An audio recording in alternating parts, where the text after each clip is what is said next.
Welcome to Whispering Willow Sleep, soft-spoken tales to slow the day's thoughts and carry you toward peaceful sleep. Before we begin, tell me where in the world you're listening from tonight, and, if you wish, what's on your mind. I read every note and love keeping quiet company across distances.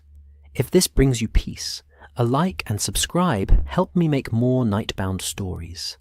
And if you'd like to support even further, you can buy me a coffee through the link in the description. Now, settle in, get comfortable, and breathe with me as we begin. The fog settled over the Kent countryside like a whispered secret, threading itself between the ancient oaks and curling around the stone cottages that dotted the landscape like sleeping cats. It was the kind of fog that belonged to late autumn in the year 1895, thick with the scent of wood smoke and damp earth, carrying with it the promise of frost and the memory of harvest. The air tasted of coal fires and the faint sweetness of rotting apples left too long in the orchard, and when you breathed it in, it filled your lungs with the particular melancholy that belongs only to the English countryside when the year begins its slow descent into winter. In the village of Ashdown St. Mary, nestled in a fold of the Kentish hills where the land rolled gently toward the sea some 3 miles distant, the church spire rose above the mist like a finger pointing toward heaven, or perhaps toward questions that heaven preferred not to answer. The church itself was old, older than anyone in the village could properly remember, though the sexton, Mr. Bartholomew Grimsby, who was himself approaching his 80th year, claimed his grandfather had spoken of repairs made in the time of good King George, though which King George remained diplomatically vague. The stones were grey and green with age and lichen, and the building sat in its churchyard like a benevolent guardian, watching over the dead with the same patient attention it had given them in life. The village, too, was old, in that particularly English way, where age is worn like a comfortable coat, neither boasted about, nor apologized for. There were perhaps 200 souls in Ashdown St. Mary, if you counted the outlying farms and the rambling estate of Ashdown Manor, which sat on the hill overlooking the village like a dowager at a garden party, dignified and slightly aloof. The manor belonged to Colonel Sir Edmund Hartley, a gentleman of the old school who had served in India and returned with a pension, a limp, and a conviction that the empire was going to the dogs, though he said so with great affection. The village high street, if it could be called such, consisted of a coaching inn called the Bell and Anchor, which had been serving travellers since the days when travelling meant something considerably more adventurous than it did in 1895. A small grocer's shop run by Mrs. Pemberton, who knew everyone's business and considered it her civic duty to share it, a smithy, where Mr. Hodges still shod horses, though he complained the work was dwindling, and a tiny post office that also sold sweets and kept the village connected to the wider world through the miracle of the Royal Mail. The cottages themselves were built of local stone and flint, with thatched roofs that glowed golden in summer and turned dark and mysterious in the rain. Smoke rose from their chimneys in lazy spirals, and through the small, thick-paned windows one could glimpse the warm glow of oil lamps and the occasional flicker of firelight.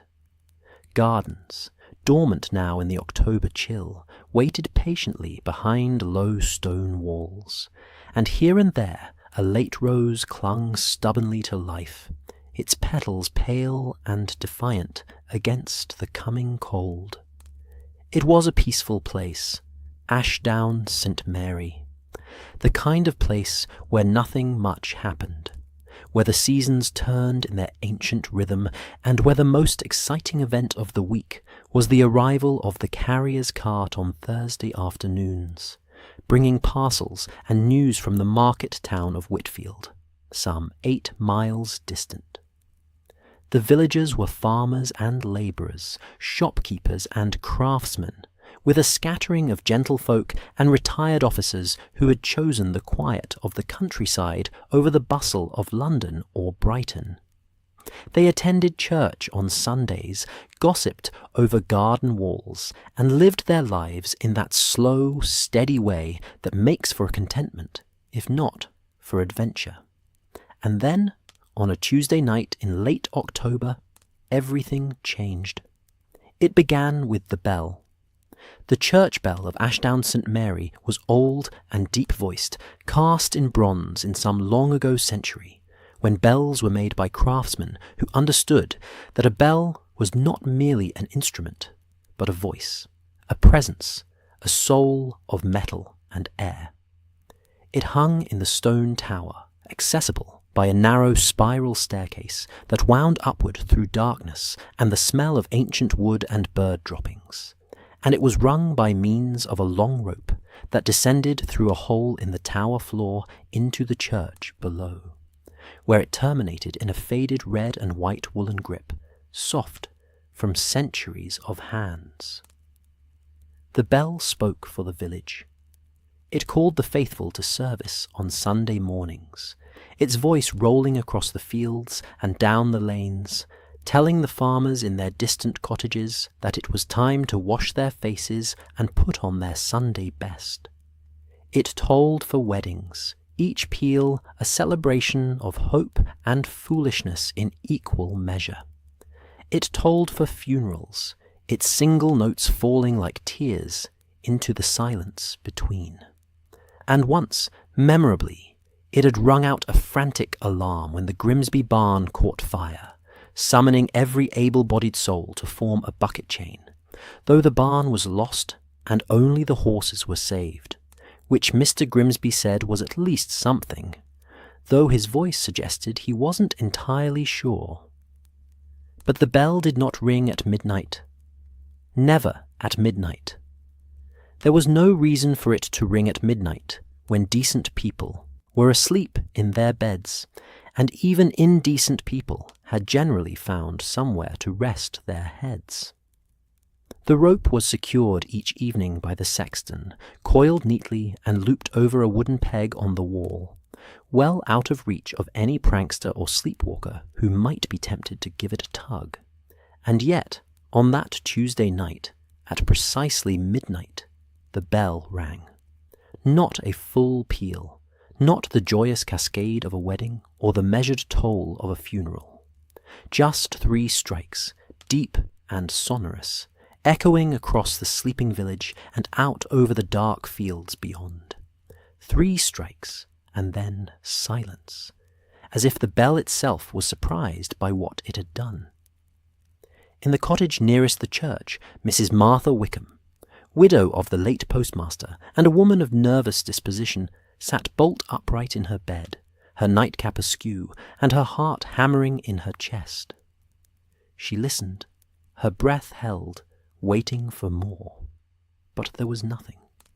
Only the silence, which seemed somehow deeper and more significant than any silence she had heard before.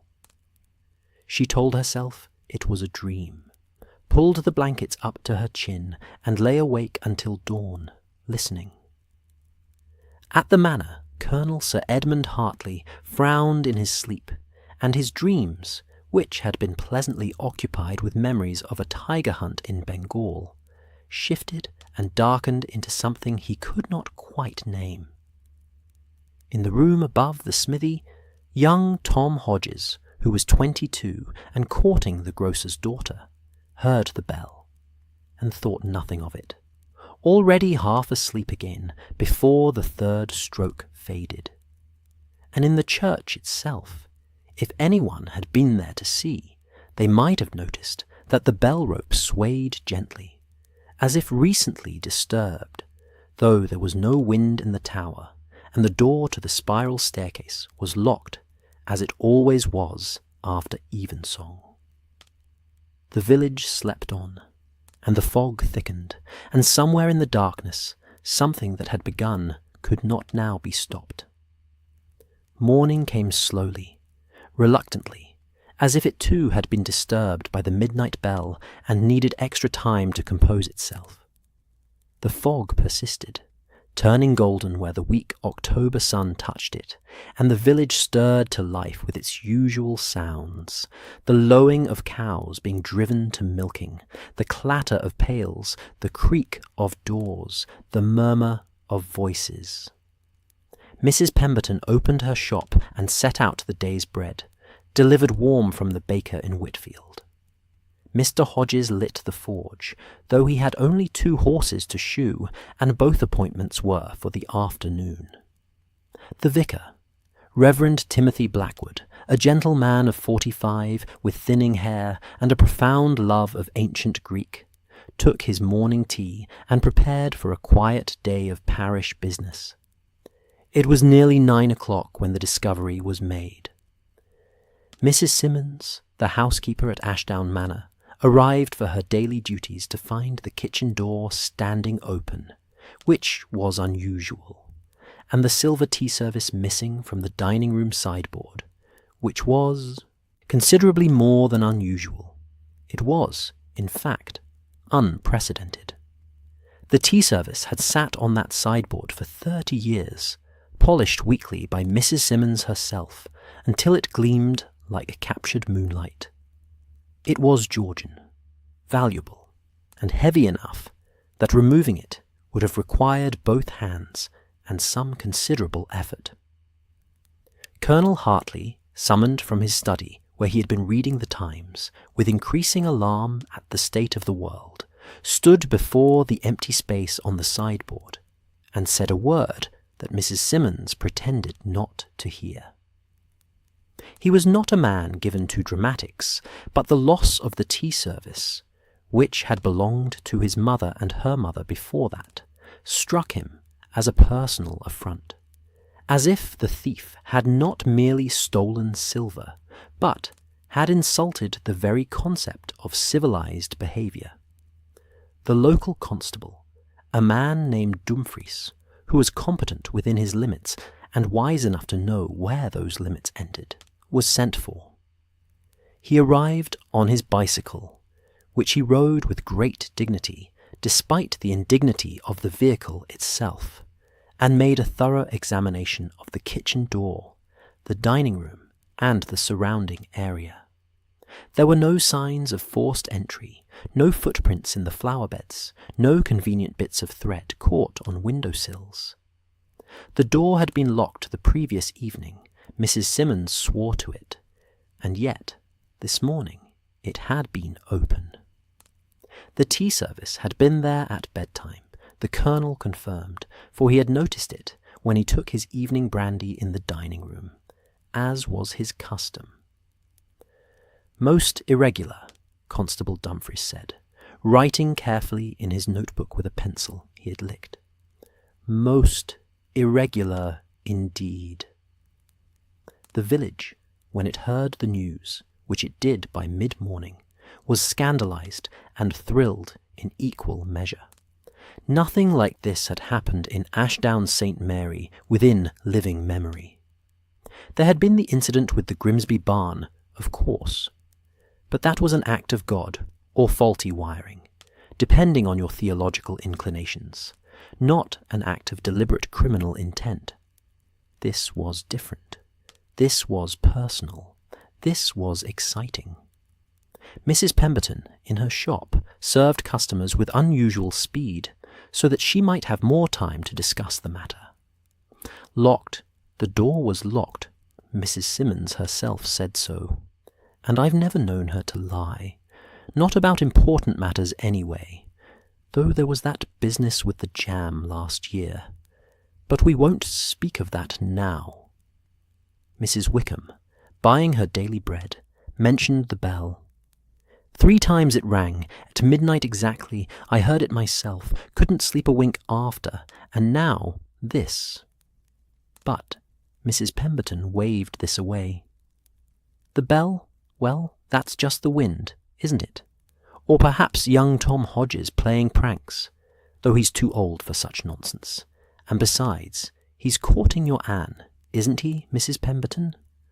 Oh, wait, that's my Anne. Well, the point stands. The day passed in a flutter of speculation and theory, none of which bore any particular relation to the truth, but all of which made for excellent conversation. By evening, the village had settled into a pleasant state of nervous excitement, the kind that makes tea taste better and gossip flow more freely. And then, at precisely midnight, the bell rang again.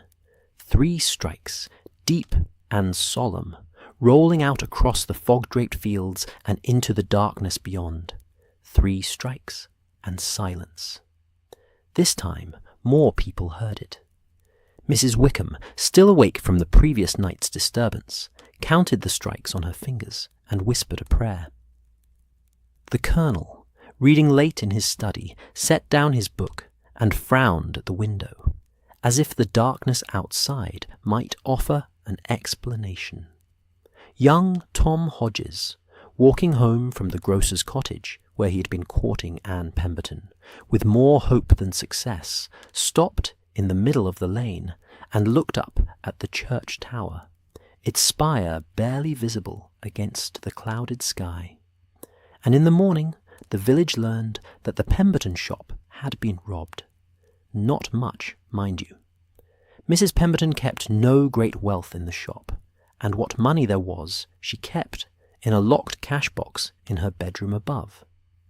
But the shop door had been standing open, just as the Manor's kitchen door had been, and a wheel of cheese, 3 pounds of the best bacon, a jar of honey, and a bottle of brandy that Mrs. Pemberton kept for medicinal purposes, or so she claimed, were gone. The door was locked, Mrs. Pemberton insisted to Constable Dumfries, who had arrived once more on his bicycle, his notebook looking somewhat more worn than it had the day before. I locked it myself, turned the key twice, I always do, and this morning it was standing open, as if someone had simply walked through it, like a ghost. Ghosts don't eat bacon, the constable observed dryly, which was perhaps the most philosophical thing he had ever said, and Mrs. Pemberton had to concede the point.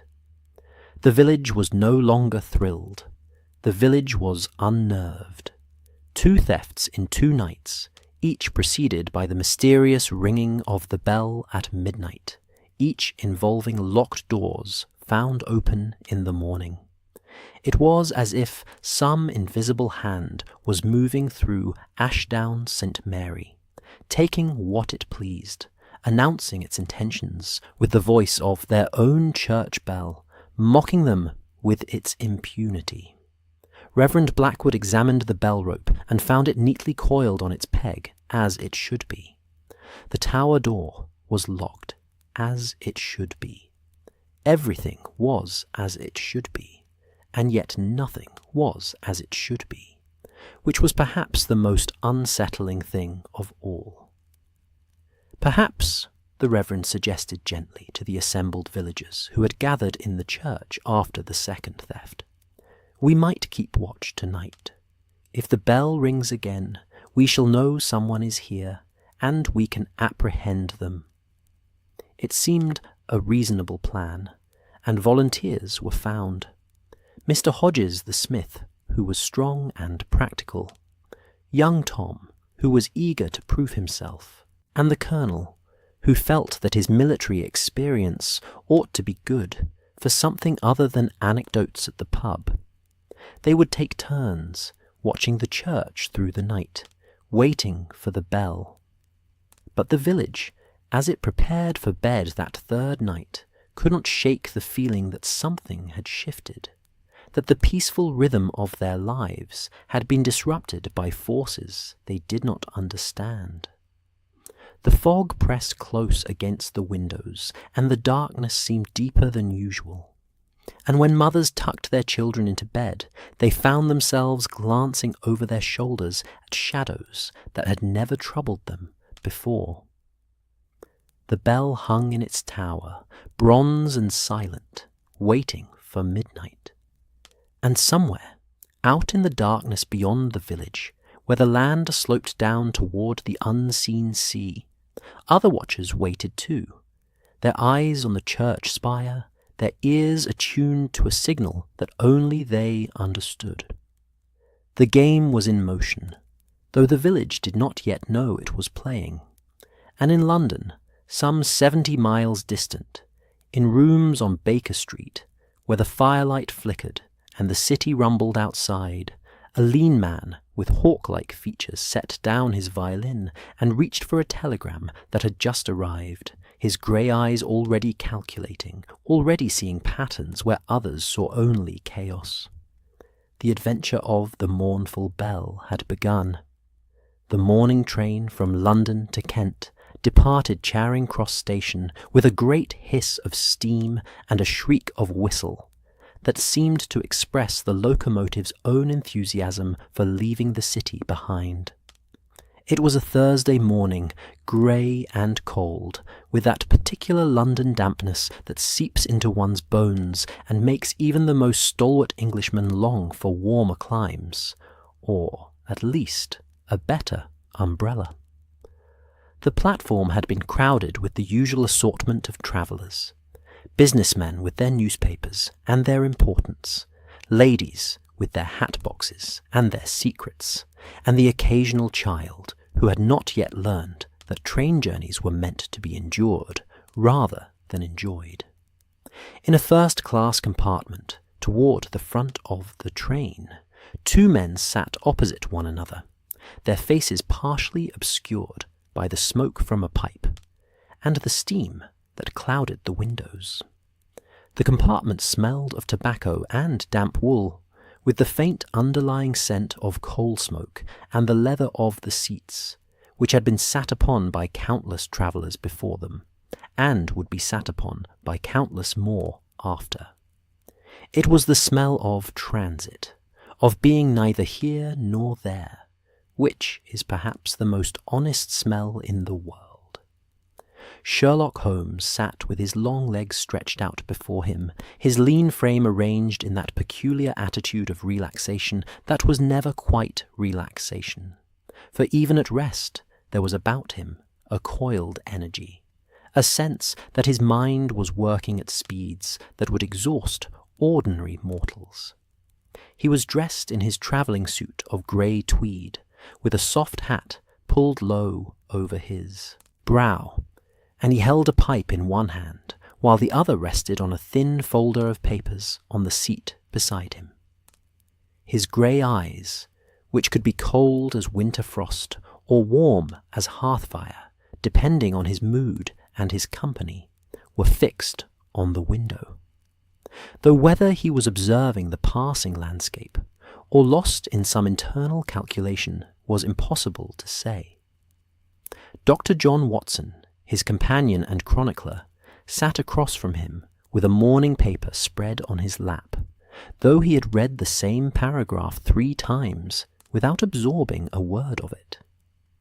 Watson was a solid man, military in bearing even in his civilian clothes, with a frank, honest face and the kind of steady reliability that made him excellent company on a journey, in a fight, or in the long, quiet hours between adventures when life insisted on being ordinary. He had served in Afghanistan, taken a Jezal bullet in the shoulder at Maiwand, and returned to London to find that peacetime was considerably less peaceful than he had imagined. Meeting Sherlock Holmes had been the best and most exhausting decision of his life, and he had never regretted it, though he had occasionally wished for it to be slightly less dramatic. "You're thinking about the case," Watson said, not looking up from his unread newspaper. "I am always thinking about the case," Holmes replied, his voice that curious mixture of languid disinterest and sharp focus that characterized his speech, when he was, in fact, deeply engaged. "It would be remiss of me to stop thinking about a case simply because we are on a train, The train doesn't require my attention. It knows where it is going, which is more than can be said for most of its passengers." "I meant this particular case," Watson clarified, smiling slightly. "The Mournful Belle of Kent, as the telegram called it." "A somewhat melodramatic description," Holmes observed, though there was a glimmer of amusement in his eyes. "Though not inaccurate. A church bell that rings at midnight before each theft is certainly mournful from the perspective of those being robbed. From the perspective of the thief, one imagines it is quite cheerful." The telegram had arrived the previous evening, delivered to their rooms at 221B Baker Street by a breathless messenger boy who had clearly been instructed to wait for a reply. It had been sent by Colonel Sir Edmund Hartley of Ashdown Manor, Kent, and it had been admirably brief and clear, which Holmes always appreciated. Too many of his potential clients believed that vagueness made them mysterious, when in fact it merely made them tiresome. "Bell rings, midnight, stop theft, follows, stop 3 nights, stop constable baffled, stop require assistance, stop." Hartley Holmes had read it twice, handed it to Watson, and immediately sent a reply confirming that they would arrive on the Thursday morning train. He had then spent the remainder of the evening in what Watson recognized as his thinking position, slouched in his armchair with his eyes closed, and, his fingers steepled beneath his chin, the pipe smouldering forgotten in the ashtray, venturing forth only the occasional comment that seemed to have no connection to anything Watson could perceive. "A bell," he had murmured at one point. "Not an alarm, but a signal. But to whom? And why announce oneself? Pride, perhaps, or necessity?" Watson, who had learned long ago that Holmes's thinking out loud was not an invitation to conversation, but rather a sort of audible meditation, had simply poured himself a brandy and settled in with a book, content to wait until Holmes returned to the world of ordinary mortals. Now, on the train, Holmes stirred from his contemplation of the window and fixed Watson with a look of sudden intensity. "What do you know of Kent, Watson?" "That it is called the Garden of England," Watson replied promptly. "That it produces excellent hops for brewing, and that it is closer to France than most of England cares to admit." "Geographically accurate, if somewhat incomplete," Holmes said. "Kent has been England's front door, and occasionally its back door, for centuries. The Romans landed there. The Saxons invaded there. William the Conqueror came through Kent to claim his throne. And more recently, and more relevantly to our current case, Kent has been England's premier smuggling coast." Watson set down his newspaper with interest. "Smuggling? You think the thefts are connected to smuggling?" "I think nothing yet," Holmes said, though his tone suggested he thought rather a great deal. "But consider the geography, Watson.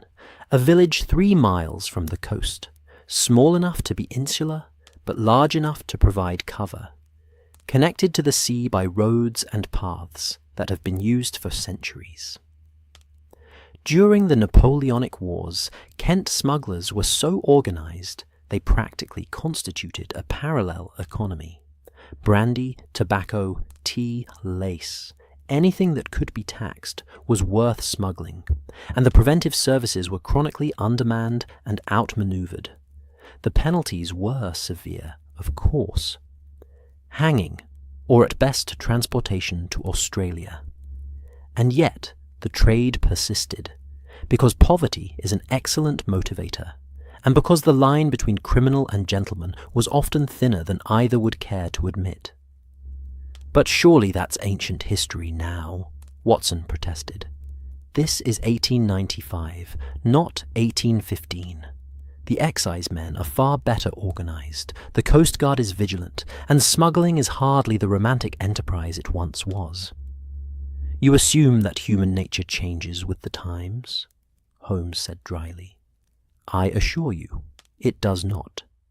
The methods evolve, the goods may vary, but the fundamental transaction remains the same. Those with goods and those with money meeting in the shadows to avoid the interference of the law. And our thefts, small, specific, involving foodstuffs and silver rather than cash, suggest someone provisioning, someone who cannot acquire goods through normal channels without drawing attention.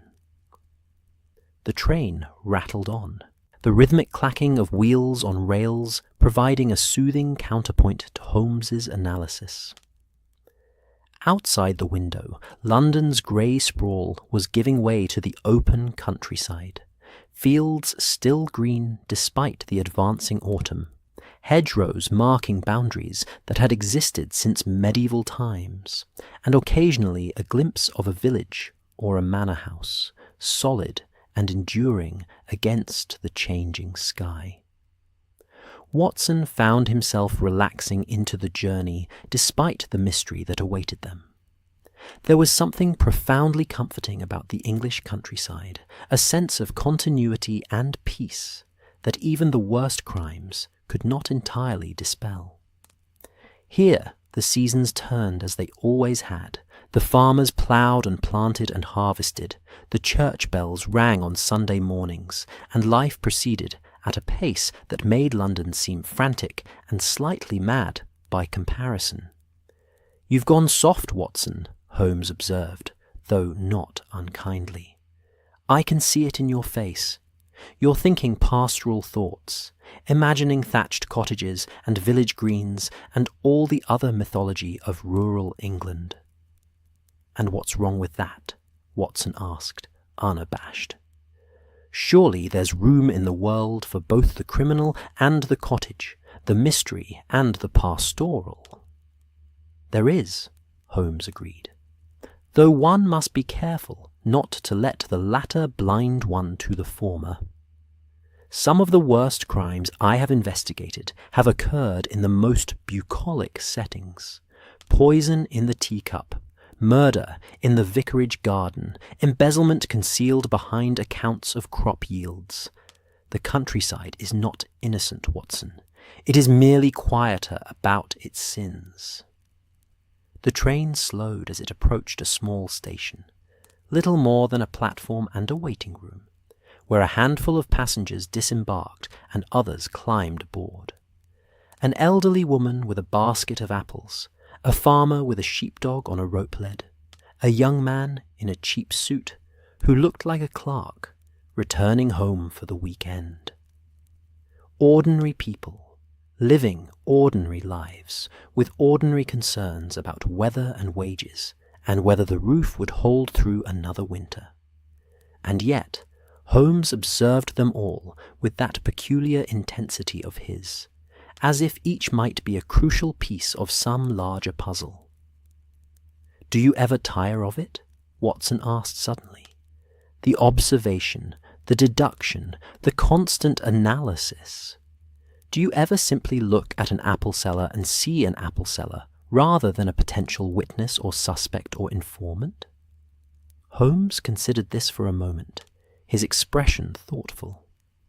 No, he said finally, with complete honesty. I do not. My mind does not work that way, Watson. I see patterns where others see chaos, connections where others see coincidence. It is not something I choose to do.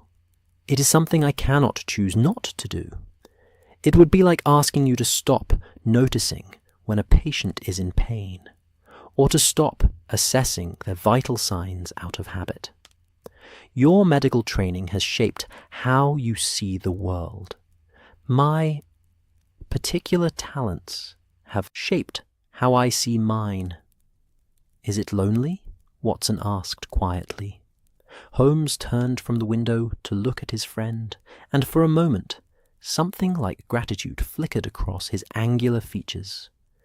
It would be, he said, "if I were always alone? But I am not. I have you, Watson, to remind me that not every mystery needs to be solved, and that sometimes a pipe is simply a pipe, and a journey is simply a journey. You are the ballast that keeps me from drifting too far into abstraction."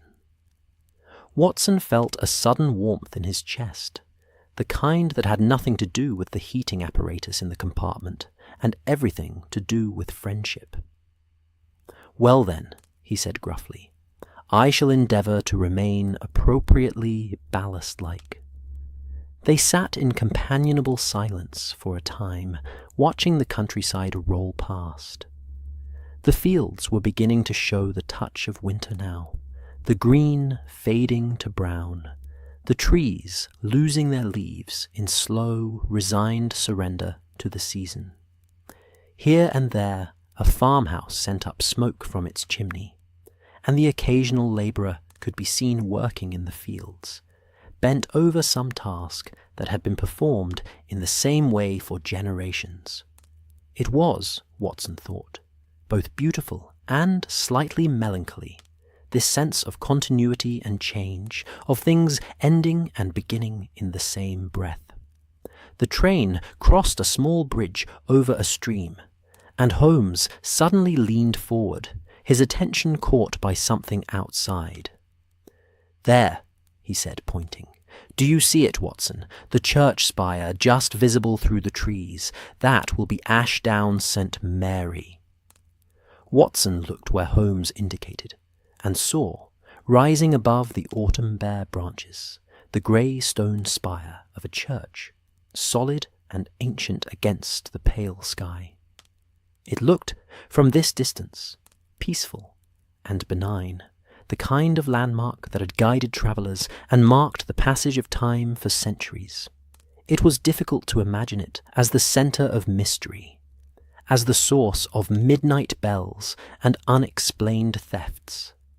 But then, Watson reflected, that was often the way of things in Holmes's world. The most ordinary objects and places concealed the most extraordinary secrets. The train began to slow as it approached Whitfield Station, the market town that served the surrounding villages. This was their stop, and from here they would need to hire a trap or carriage to take them the remaining 8 miles to Ashdown St. Mary. Holmes gathered his papers and tapped out his pipe, while Watson folded his newspaper and retrieved their small travelling bags from the overhead rack. As they stepped down onto the platform, the smell of the countryside hit them fully. Earth and animals, smoke and harvest, the sharp tang of autumn air that carried a hint of the sea, though the coast was still miles distant. It was a smell that belonged to England, to a particular kind of England that existed outside London's smoke and noise, and Watson found himself breathing it in deeply, letting it settle in his lungs. Whitfield Station was a modest affair, but bustling with the particular energy of a market town on a Thursday.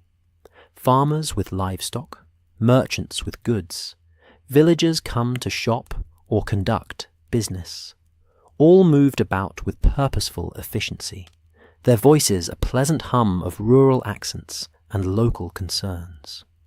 A porter approached to help with their luggage, but Holmes waved him away, preferring to manage his own affairs. "We require transportation to Ashdown St. Mary," Holmes told the station master, a portly man, with magnificent side whiskers, and the bearing of someone who considered himself quite important, at least within the limited sphere of his station. "Ashdown St. Mary, is it?" the station master said, his eyes sharpening with interest. "You'll be going about the business of the thefts, then. News travels fast in these parts, gentlemen, and we've heard about the troubles down at the village. Bell ringing at midnight, they say, and things vanishing like mist. Most irregular."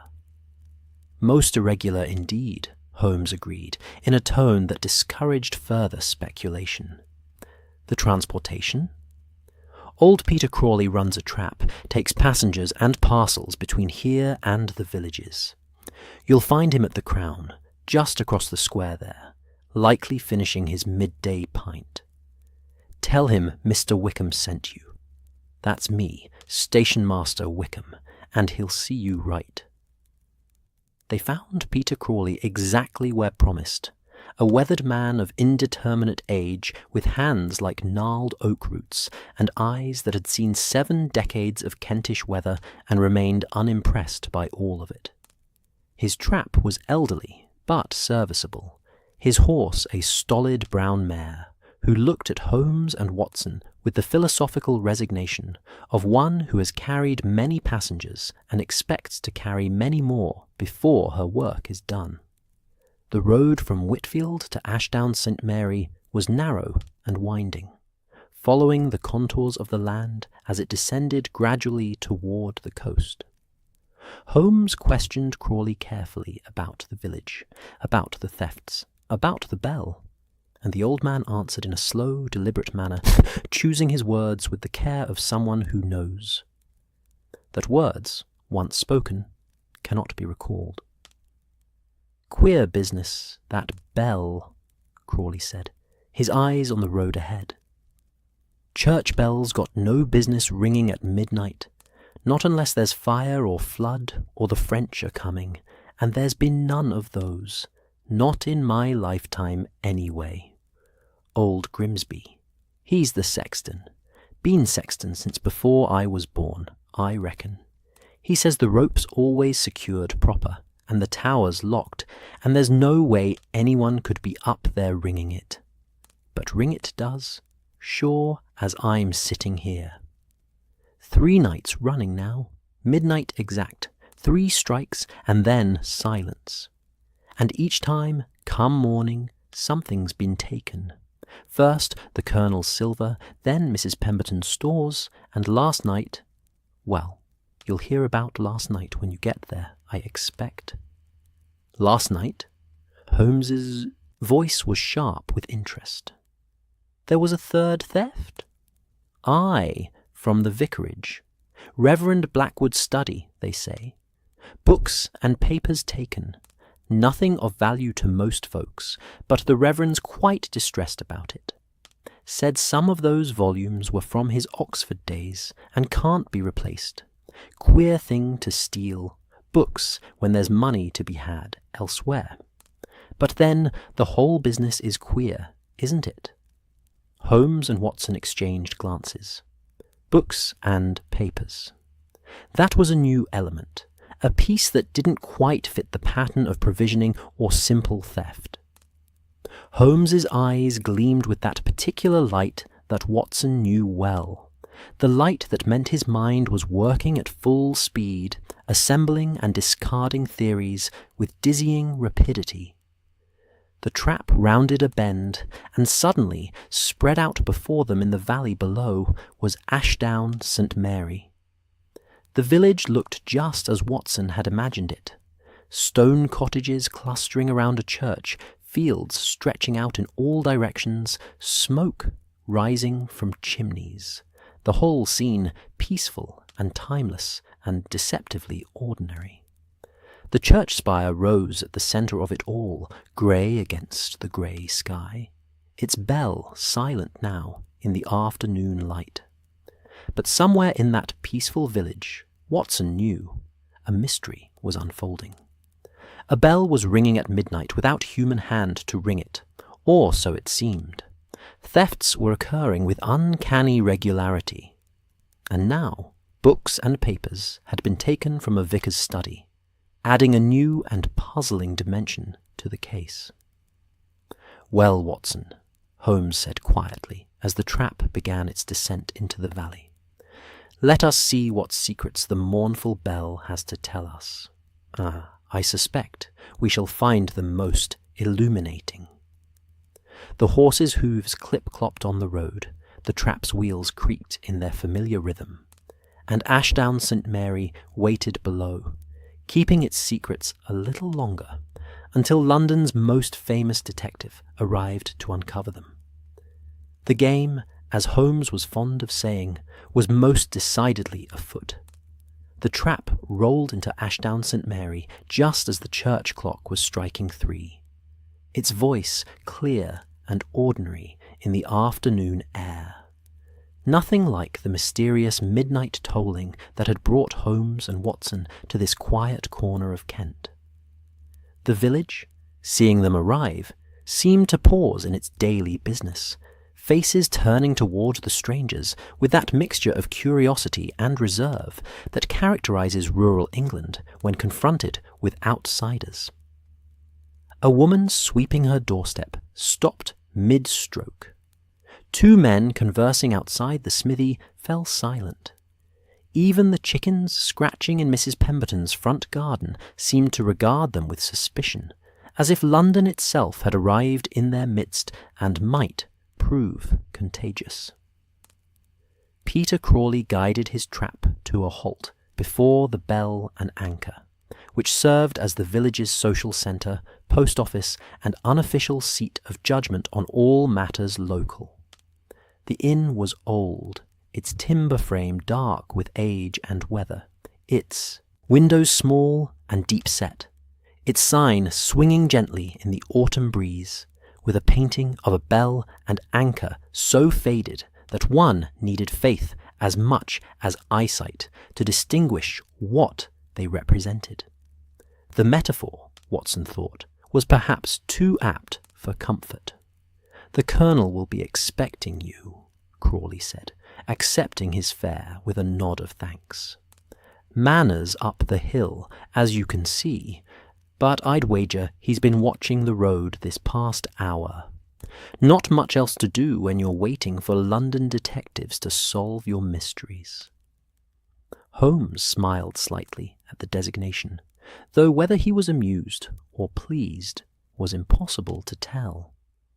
He had a way of wearing his expressions lightly, as if they were masks he could change at will, and only Watson, who had studied him for years, could sometimes glimpse the genuine feeling beneath.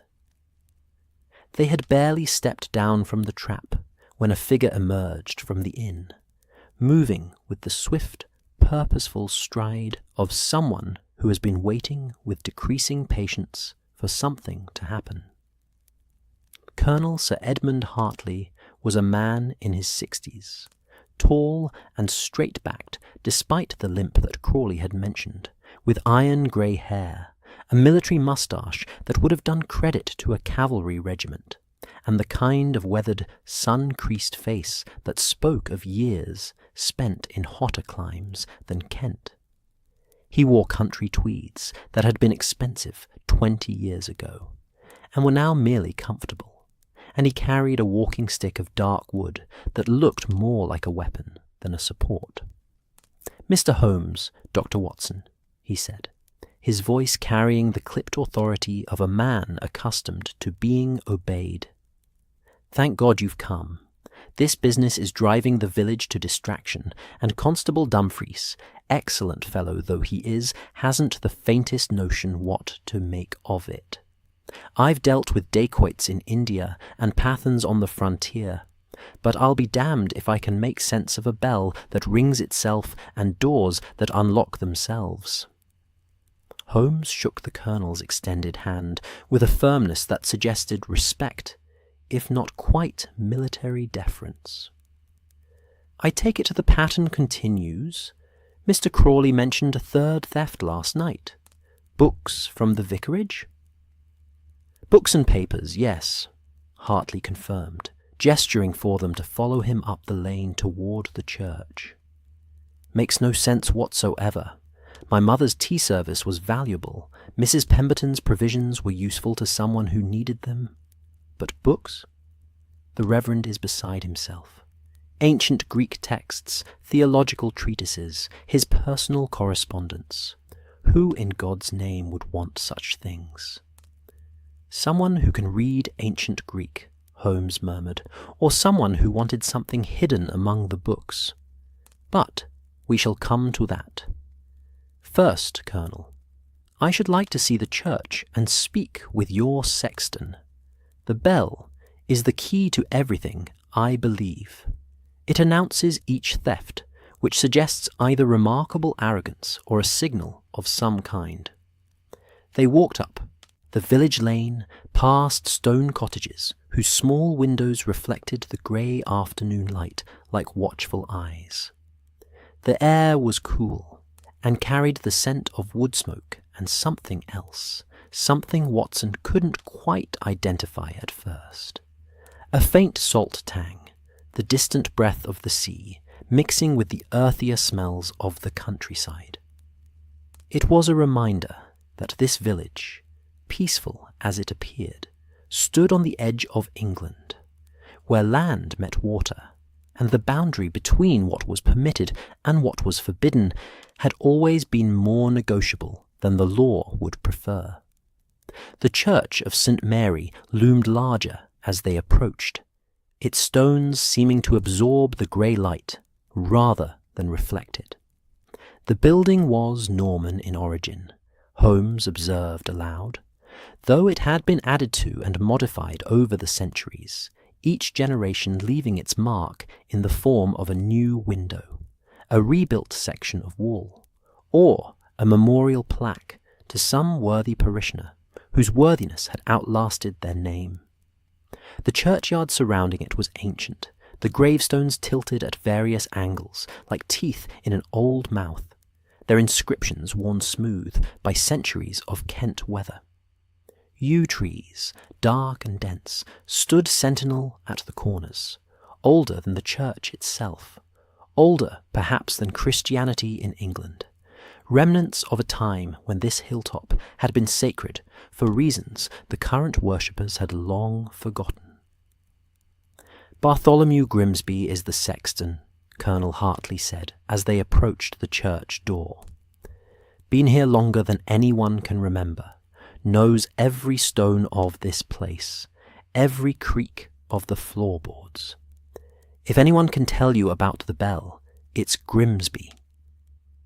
They found the old sexton in the church itself, kneeling with surprising flexibility for a man of his years, before the altar, apparently in prayer, though when he rose at their entrance, Watson had the impression he had actually been examining the altar cloth for signs of mouse damage. Grimsby was a small, neat man, somewhere between 70 and eternity, with white hair that stood up from his head in wisps like thistledown, and hands that trembled slightly with age, but still moved with the precision of someone who had spent a lifetime performing careful tasks. His eyes, though, were sharp as a hawk's, bright and alert in his weathered face. "Mr. Grimsby," the colonel said, "these are the gentlemen from London I mentioned, Mr. Sherlock Holmes and Dr. Watson. They've come about the bell." "Have they now?" Grimsby said, and his voice was dry as old parchment, but not unfriendly. "Well, the bell's been ringing, that's certain. Can't tell them much more than that, I'm afraid, but I can show them what there is to see." Holmes stepped forward, and Watson saw that transformation that always occurred when his friend encountered a puzzle worthy of his attention. The languid manner fell away, the grey eyes sharpened, and every fibre of his being focused with an intensity that was almost frightening in its completeness. "Mr. Grimsby," Holmes said, "I should like to see everything, the bell itself, the rope, the tower, the mechanism by which the bell is rung. And I should like you to describe, in as much detail as you can recall, exactly what you do each evening to secure the rope, and exactly what you found each morning after the bell had rung." The old sexton nodded slowly, as if appreciating the thoroughness of the request. "Come along then, gentlemen. The tower's this way, though the stairs are steep and the lights poor. Not many folks go up these days except me, and I go only when I must. The bell doesn't need constant tending, you understand. It's not like keeping the altar flowers fresh or sweeping the floors. A bell just hangs there and does what it's made for when you pull the rope. He led them to a small wooden door set in the north wall of the church, so low that even Watson had to duck, and Holmes, being taller, practically folded himself in half. Beyond the door, stone steps wound upward in a tight spiral, barely wide enough for one person, the walls pressing close on either side. The air was cool and smelled of ancient stone and bird droppings and that particular mustiness that belongs to places where sunlight seldom reaches. Small arrow-slit windows, relics of a time when churches were fortresses as well as houses of worship, provided occasional glimpses of the village below, each window a frame for a different aspect of daily life. A woman hanging washing, a child chasing a dog, smoke rising from a dozen chimneys. They climbed in silence, save for the colonel's laboured breathing and the tap of his walking stick on the stone steps. Watson, whose war wound sometimes troubled him on stairs, found himself grateful for the slow pace. Holmes climbed with the easy grace of someone whose body was merely a vehicle for his mind, barely noticing the physical exertion. The tower chamber, when they reached it, was a square room perhaps 15 feet on each side, with small windows facing in all 4 directions. The walls were bare stone, marked here and there with initials and dates carved by board ringers over the centuries. Th 1743, Mary Wickham was here, 1812. JG plus EP forever. The forever proving somewhat optimistic, as the carving looked to be from the 1830s, and JG and EP were presumably long dead. The floor was wooden, ancient oak planks worn smooth by countless feet, and in the centre was a square opening through which the bell rope descended into the church below. But it was the bell itself that commanded attention. It hung in a wooden frame suspended from the massive oak beams of the roof, a thing of bronze and beauty and considerable weight, its surface dark with age but glowing dully, where the light from the windows touched it. It was perhaps 4 feet in diameter at its mouth, and Watson found himself trying to imagine the sound it would make when struck, the deep, sonorous note that would roll out across the countryside, calling the faithful to prayer or announcing joy or sorrow to all who had ears to hear. Around the crown of the bell, barely visible in the dim light, was an inscription in Latin. Holmes moved closer, his eyes narrowing as he read. Vox clementis in deserto, 1547. The voice of one crying in the wilderness, Watson translated, his schoolboy Latin proving adequate to the task. Gospel of John.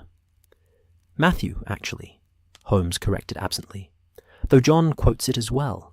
1547, cast during the reign of Edward VI, when England was enthusiastically Protestant and melting down Catholic bells to recast them with appropriately reformed sentiments. This bell, however, seems to have survived the transition, which suggests someone in the village valued it enough to protect it. Grimsby nodded approvingly. The old folks say it was hidden during the worst of it, buried in the churchyard, until it was safe to hang it again. Can't say if that's truth or tale, but the bell's been here as long as anyone can remember, and it's got a voice like no other. When it rings for Sunday service, you can hear it clear to Whitfield on a still morning. Holmes examined the bell's mounting, running his fingers along the wooden frame, testing the great wheel to which the rope was attached. The mechanism was simple but effective. When the rope was pulled, the wheel turned, and the bell swung in its frame, the clapper striking the inner surface to produce the sound. It was a system that had been used for centuries and required no special knowledge to operate. Any strong person could ring a church bell, which was rather the point. "And the rope?" Holmes said, turning his attention to where it descended through the hole in the floor. "You secure it each evening." "Every evening after evensong," Grimsby confirmed. "Coil it neat, loop it over the wooden peg on the wall down below. Been doing it the same way for 50 years, man and boy. Never had a problem until this week." "Show me," Holmes said, and they descended the spiral stairs once more, emerging into the church proper, where the light seemed bright after the dimness of the tower. The bell rope hung in the northwest corner, a thick rope of hemp and wool, worn smooth by generations of hands, ending in a soft woolen grip dyed red and white in a spiral pattern.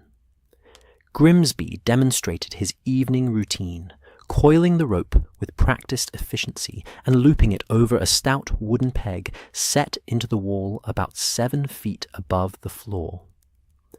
"There," he said, "secure as houses. Can't come loose on its own, can't be reached by accident. Someone would have to deliberately take it down to ring the bell." Holmes examined the peg, the wall around it, the stone floor beneath. He produced a magnifying glass from his pocket and spent several minutes studying the rope itself, then the peg, then the door to the tower stairs. The Colonel, Watson, and Grimsby waited in silence, accustomed by now to Holmes's methods, watching as he moved about, the space with the focused intensity of a predator tracking prey. "The door to the tower," Holmes said finally. "You lock it?" "Every night," Grimsby confirmed. "After I secure the rope. Keys here, on my belt. Never leaves my person, except when I'm in bed. And then it hangs on a hook by my bedside." "Has the key ever gone missing? Even for a few hours?" "Never," the old man said firmly. "I'd stake my life on it." Holmes nodded slowly, his eyes distant, calculating. "And yet, the bell rings at midnight, 3 nights in succession. The rope, you swear, was secured each evening. The tower door was locked. No one has been seen entering or leaving the church at night. And in the morning, the rope is still coiled on its peg, the door still locked. Everything as it should be." "That's the sum of it," Colonel Hartley said. "Which is why we sent for you, Mr. Holmes. It's not natural, this business. Some in the village are saying it's supernatural, that the bell rings itself, that it's an omen or a warning of some kind."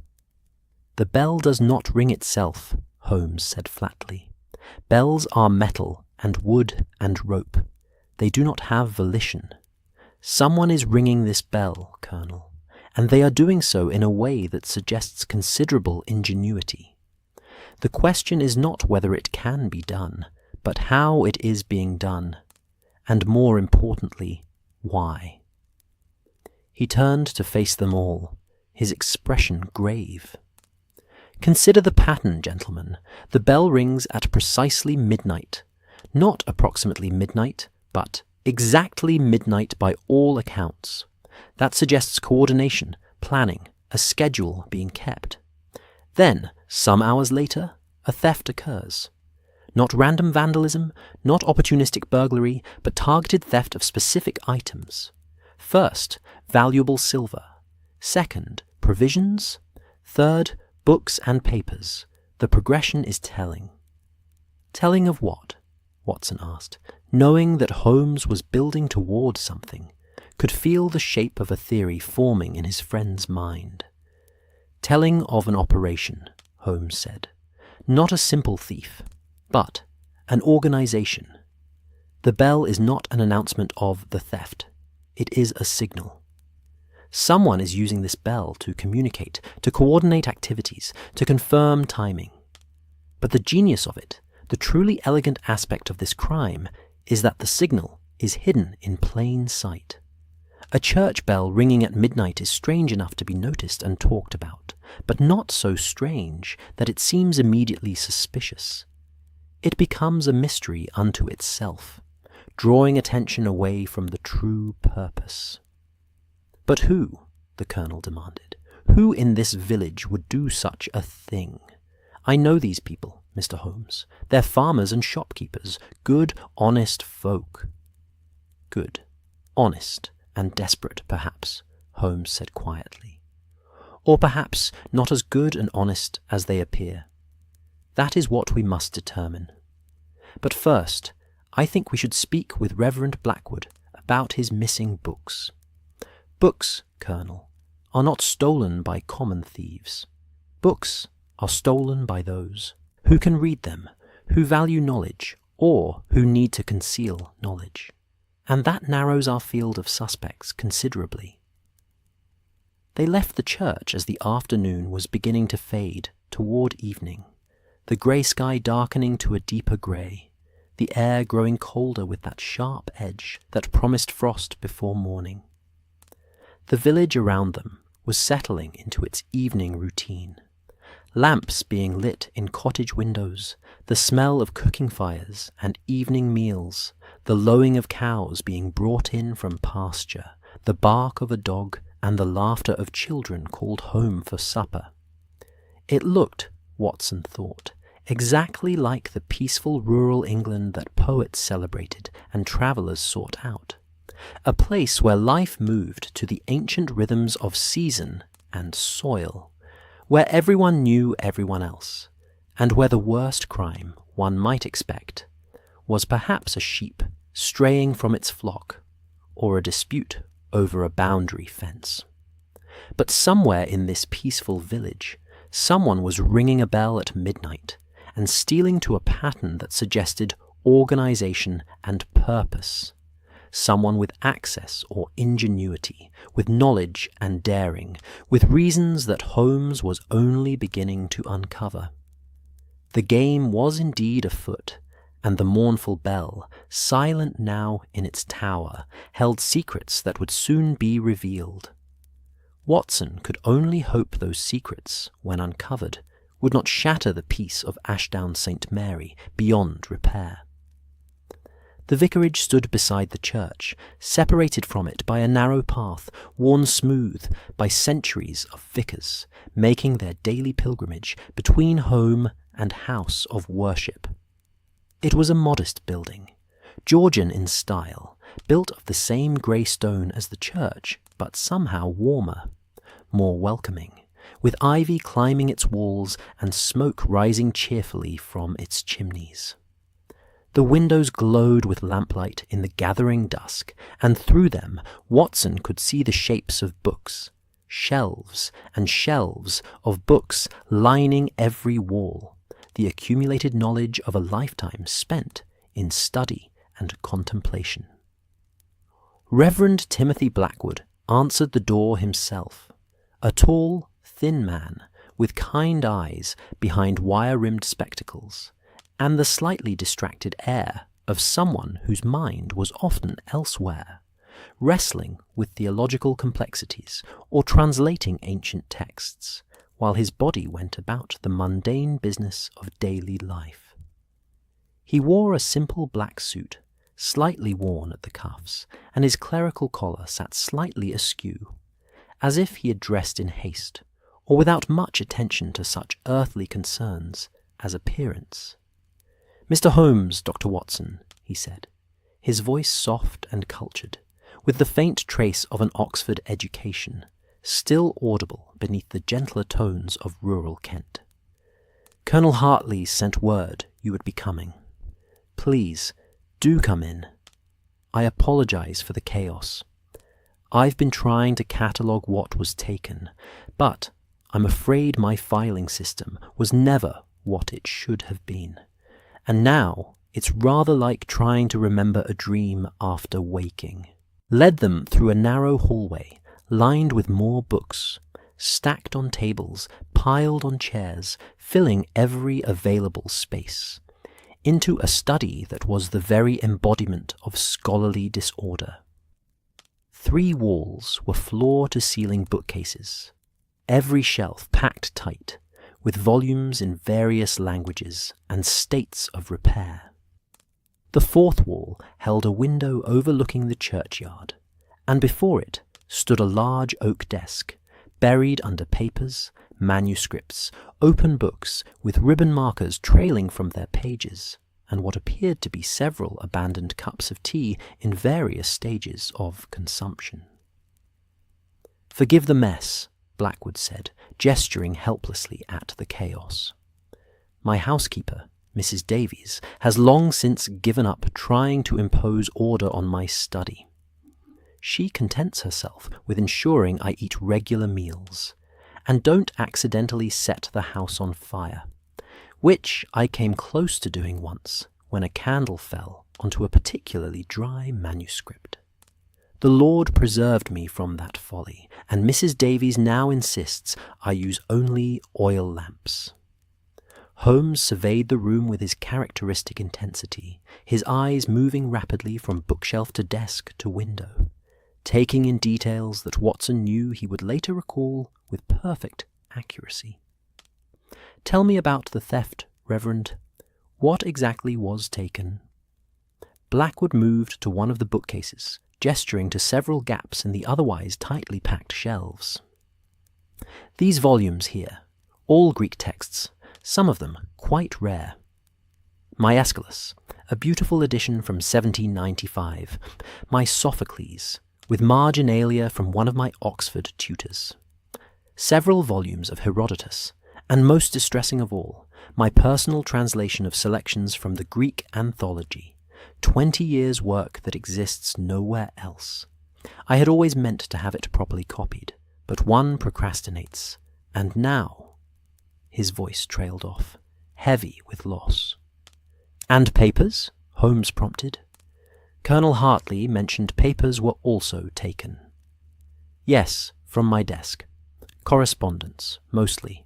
Letters from colleagues at Oxford, discussions of various theological matters, notes on parish business. Nothing that would seem valuable to anyone but myself. And yet they were taken as deliberately as the books. The thief, or thieves, seemed to know exactly what they wanted. They ignored the silver candlesticks on the mantel, the small amount of household money in the desk drawer, even the rather fine edition of the King James Bible that belonged to my grandmother. They took only the Greek texts and the papers." Holmes had moved to the window and was examining the frame and sill with his magnifying glass. "The entry was made through this window?" "So it appears. I found it unlatched this morning, though I'm certain I secured it last evening. I always checked the windows before retiring, an old habit from my bachelor days in London, where one learned to be cautious. But there are no marks on the frame, no signs of forcing. It's as if someone simply reached through and turned the latch." "From the outside," Holmes murmured, "which would require a long reach or a tool of some kind. The window is what? 7 feet above the ground?" "About that, yes. There's a flower bed beneath, which Mrs. Davies tends with great devotion. She was quite distressed to find several of her chrysanthemums crushed this morning, though whether by the thief's foot or some other agency, I cannot say." Holmes opened the window and leaned out, examining the ground below and the wall beneath. Watson joined him and saw what the Reverend had described, a narrow flower bed, and within it the clear impression of something heavy having pressed into the soil, crushing the late autumn blooms. But the impression was odd, not quite like a boot print, more like something had been placed there, some support or platform. "A ladder, perhaps," Watson suggested. "Perhaps," Holmes agreed, though his tone suggested he was not entirely convinced. He closed the window and turned back to the room, his eyes moving to the desk. "May I examine your papers, Reverend? Those that remain?" "Of course. though I'm afraid I can offer little guidance as to what's missing. As I said, my filing system is more theoretical than actual. I tend to remember where things are by a sort of mental map rather than any rational organization. It served me well enough until now. Holmes spent the next 20 minutes carefully sorting through the papers on Blackwood's desk, occasionally asking questions about dates, correspondence, or the nature of various documents. Watson, knowing better than to interrupt, wandered to one of the bookcases and examined the titles. It was an impressive collection, spanning centuries and languages: Latin, Greek, Hebrew, French, German, and English, theology and philosophy, history and poetry. The books of a scholar, a man who lived as much in the world of ideas as in the world of flesh and stone. "Reverend," Holmes said finally, looking up from the papers, "among the correspondence that was taken, was there anything relating to the coast, to shipping, perhaps, or coastal matters?" Blackwood frowned thoughtfully. "Coastal matters? Not that I can immediately recall. Though, wait. There was a letter from the bishop, some months ago, asking about the old smuggling routes in this area. He's writing a history of the diocese, you see, and he wanted to know if any records survived from the 18th century regarding the Church's relationship with the preventive services. I wrote him a rather lengthy reply, citing several historical sources. That letter might have been on my desk. I had been meaning to file it with my other historical correspondence." "And did you, in that letter, describe the routes themselves, the paths the smugglers used, the landing places along the coast?" "I believe I did, yes. As much as I knew from local history and the church records.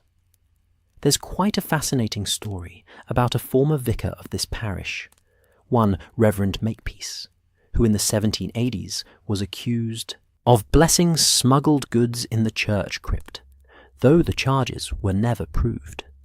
The crypt has long since been sealed, of course, and—" He stopped, his eyes widening behind his spectacles. "Mr. Holmes, you don't think this has something to do with smuggling? Surely not.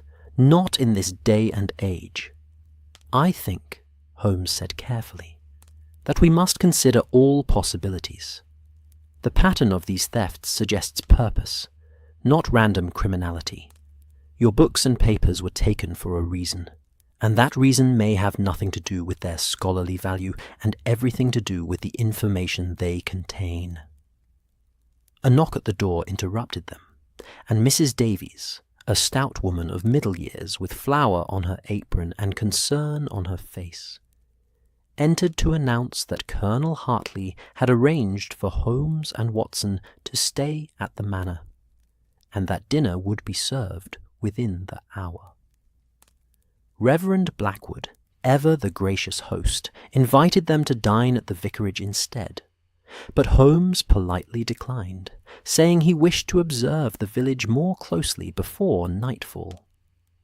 They took their leave, stepping out into the gathering darkness. The village street was quiet now, most of its inhabitants indoors preparing for or consuming their evening meals. Oil lamps glowed in windows, and from somewhere came the sound of a child practicing scales on a piano, the notes stumbling and hesitant in the cold air. The church loomed beside them, its tower a dark mass against the darkening sky, the bell within it silent, waiting. "What do you make of it, Holmes?"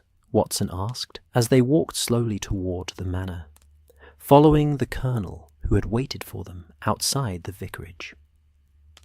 "Books about Greek tragedy and correspondence about smuggling routes. What's the connection?" "The connection, my dear Watson, is information. Someone needed to know about the old smuggling routes, and they found that information among Blackwood's papers. The books were taken either as camouflage to make it seem like a random theft by someone who valued old volumes, or because they too contained information. Maps, perhaps, or references to local geography hidden in marginalia or bookplates. But why steal it? Why not simply ask?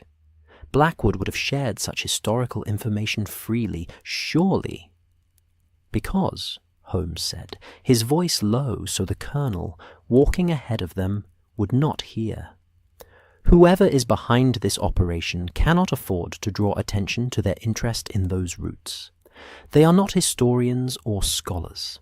They are criminals, Watson, and they needed that information to coordinate their activities.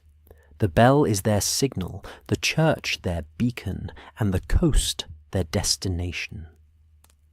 Colonel Hartley led them to the manor, which sat on its hill overlooking the village like a guardian, or perhaps a warden, its windows blazing with light against the darkness. It was a fine house, Elizabethan in origin with Georgian additions, built for comfort and status in equal measure. Inside it was warm and well appointed, with the kind of solid, understated luxury that old military families affected. Good furniture, old paintings, and everywhere the evidence of a life lived in service to empire and crown. They dined well that evening, served by the colonel's small household staff with quiet efficiency. The food was simple, but excellent.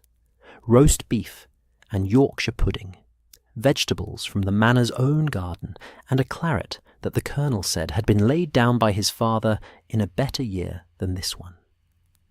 The conversation ranged over many topics: the colonel's years in India, Watson's time in Afghanistan, the state of the empire, the changing face of rural England. But always it circled back to the mystery of the bell and the thefts. "I've spoken with young Tom Hodges," the colonel said over dessert, a treacle tart that his cook made to perfection. "He's agreed to watch the church tonight from the smithy, which has a clear view of the church door and tower, and I shall watch from here. My bedroom window overlooks the entire village.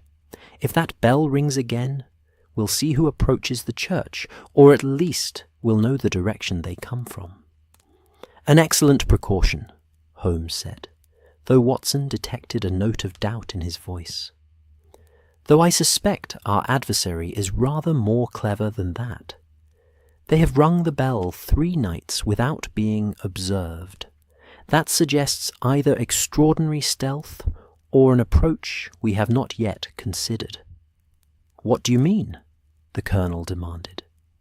"I mean, Colonel, that we may be looking in the wrong direction entirely. We assume the bell ringer enters the church, climbs the tower, and pulls the rope.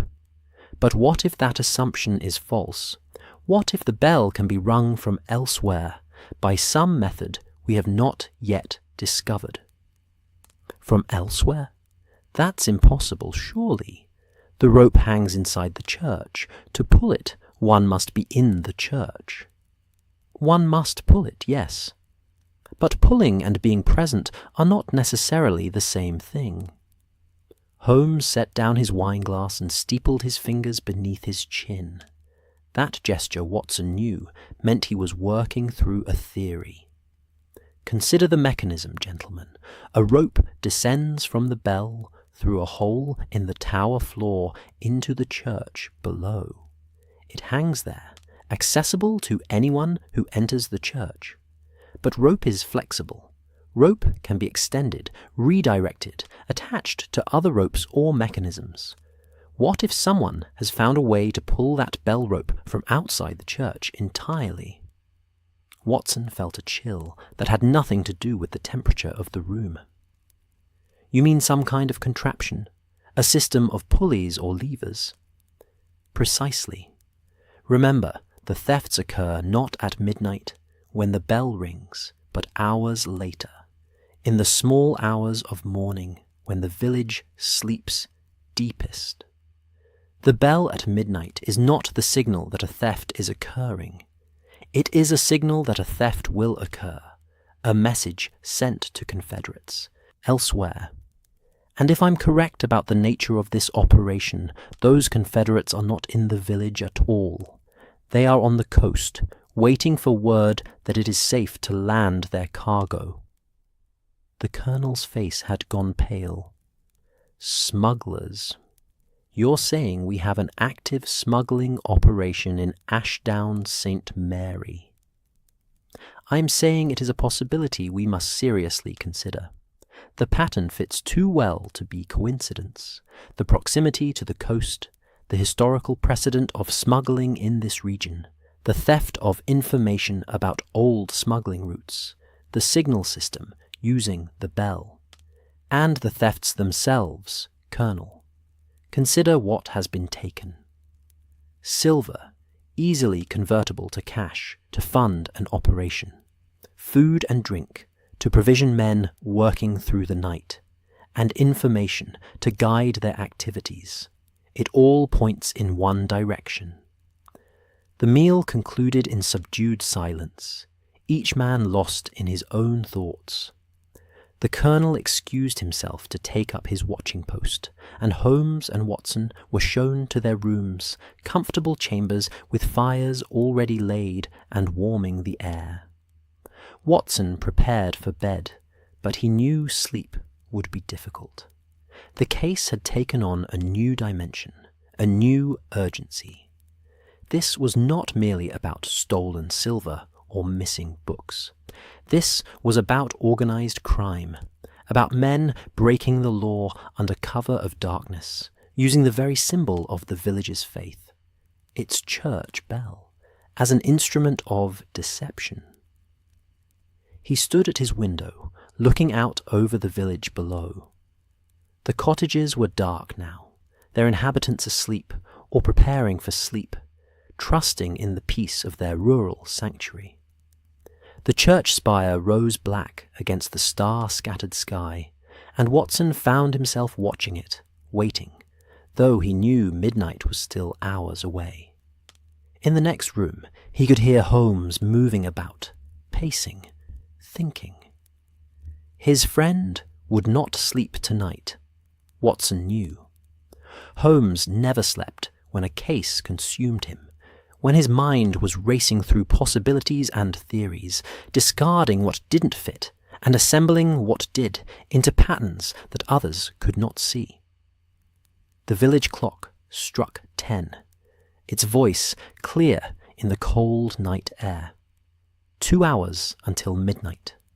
2 hours until the bell might ring again, sending its mysterious message out across the darkness to listeners who waited somewhere beyond the village, beyond the fields, out where the land met the sea and England's edge became a gateway for those who preferred shadows to light. Watson shivered, despite the warmth of the fire at his back. He had faced danger before, had stood beside Holmes in situations that tested both courage and nerve. But there was something particularly unsettling about this case, about the violation of trust it represented.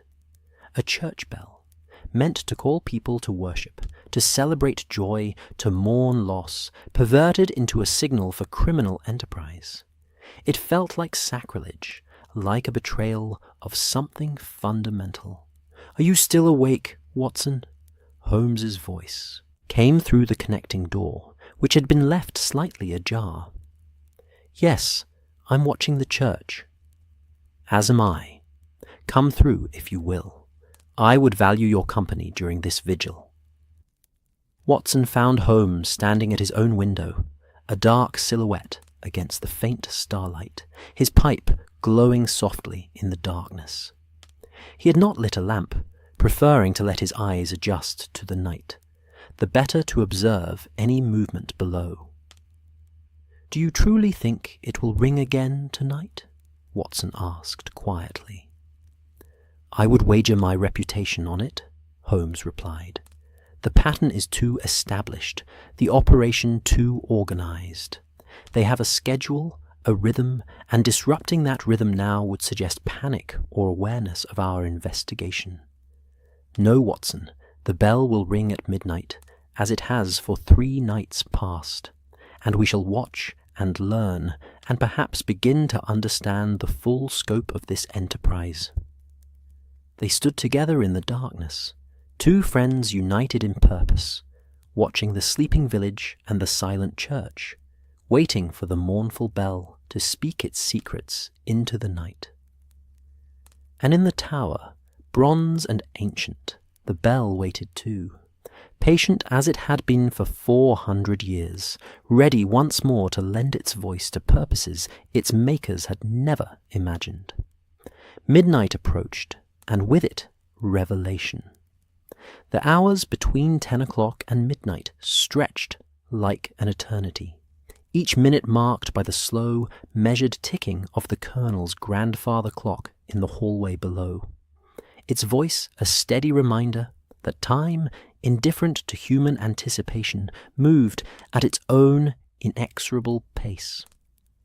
Holmes and Watson remained at the window, occasionally shifting position to ease cramped muscles, but never taking their eyes from the church for more than a moment. The village below lay quiet as a painting, no movement visible, save the occasional drift of smoke from a banked fire, no sound reaching them except the distant hoot of an owl hunting in the fields beyond, and the rustle of wind through the bare branches of the oak trees that lined the manor's drive.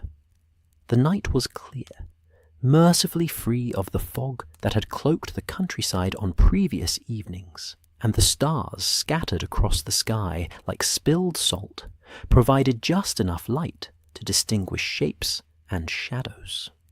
The church stood dark and solid, its tower a black finger pointing at the heavens, its windows empty of light, its door closed, and, presumably, locked as it should be. The churchyard surrounding it was a collection of deeper shadows, headstones and yew trees creating patterns of darkness within darkness, monuments to the dead keeping silent vigil over the living who slept in cottages nearby. Watson found his mind wandering as the minutes crept past, drifting into that peculiar state between wakefulness and dreaming that comes from staring too long at darkness. He thought of the people in those cottages, Mrs. Wickham, with her nervous disposition, lying awake and listening for the bell, Mrs. Pemberton, perhaps dreaming of her stolen provisions, young Tom Hodges in the smithy, watching as the colonel had arranged, Reverend Blackwood in his vicarage, surrounded by his remaining books, mourning the loss of 20 years' work. Good people, simple people for the most part, whose lives had been disrupted by forces they could not understand, by criminals who used their own church bell to mock them. "Watson," Holmes said softly, breaking the silence. "Do you see it?" Watson snapped to full alertness, his eyes scanning the scene below. "See what?" "I see nothing moving." "Precisely. Look at the smithy. Young Tom was supposed to be watching from there. Can you see any light, any movement, any sign of his presence?" Watson focused on the building Holmes indicated, a low structure on the far side of the church. It was dark, completely dark, with no hint of the lamp or candle one would expect if someone were keeping watch within. "Perhaps he's watching in darkness, as we are," Watson suggested, "to avoid being seen." "Perhaps," Holmes said, but his tone was doubtful. "Or perhaps young Tom has found that watching through the night is rather more tedious than he anticipated. Youth is enthusiastic, but not always persistent. No matter, we shall watch for both of us."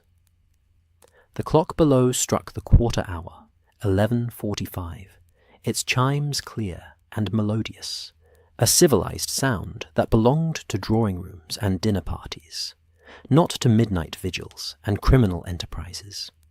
15 minutes until the hour, until the test of Holmes's theory, until they would know whether the pattern would continue or break. Watson felt his heart beginning to beat faster, that familiar tightening in his chest that came before action, before danger, before the unknown. He had felt it in Afghanistan, before battles where he did not know if he would survive the day. He had felt it in London, standing beside Holmes as they confronted murderers and thieves and madmen. And he felt it now in this quiet Kent village, waiting for a bell to ring. "Holmes," he said quietly, "if you're correct about the mechanism, about the bell being rung from outside the church, where would such a mechanism be located? Where would the rope need to go?"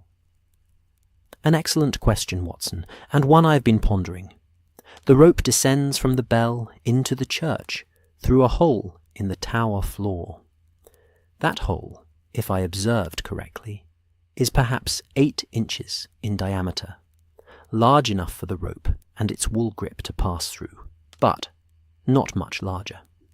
Now, if one wished to extend that rope, or attach it to another mechanism, one would need access to either the tower chamber itself, which is locked and guarded by Grimsby's vigilance, or to the church below, which is also locked, but perhaps more accessible. "The Reverend's window," Watson said suddenly. "The one through which the thief entered to steal the books. It opens onto the churchyard, not far from the church itself. Could someone enter there, cross to the church, and somehow access the bell rope? They could, but they would still face the problem of the locked church door. Unless—" Holmes fell silent for a moment, thinking. "Unless there is another entrance we have not been shown. Churches of that age often have multiple doors. The main entrance, a side door for the clergy, perhaps a door to the crypt if one exists. Grimsby mentioned that the crypt had been sealed, but sealed does not necessarily mean inaccessible. A determined person with the right tools could unseal it." The clock struck again. 11:55. 5 minutes to midnight. Watson found he was holding his breath without meaning to, his eyes fixed on the church tower, waiting for movement, for light, for anything that would betray the presence of the bell ringer. The village remained still. The church remained dark. And yet, Watson could feel something building, some tension in the air itself, as if the night were holding its breath along with him, waiting for what would come. 4 minutes to midnight. 3, 2, and then, from somewhere in the darkness, came a sound. Not the bell, not yet. This was different, softer. A metallic clink, followed by a faint creaking, as if something were moving, something with hinges or joints that needed oiling. Watson strained his eyes, trying to locate the source, but the sound seemed to come from everywhere and nowhere, bouncing off stone walls and dissipating in the open air. "There," Holmes whispered, pointing. Watson followed his gaze and saw it, a shadow moving in the churchyard near the base of the tower, but not at the door.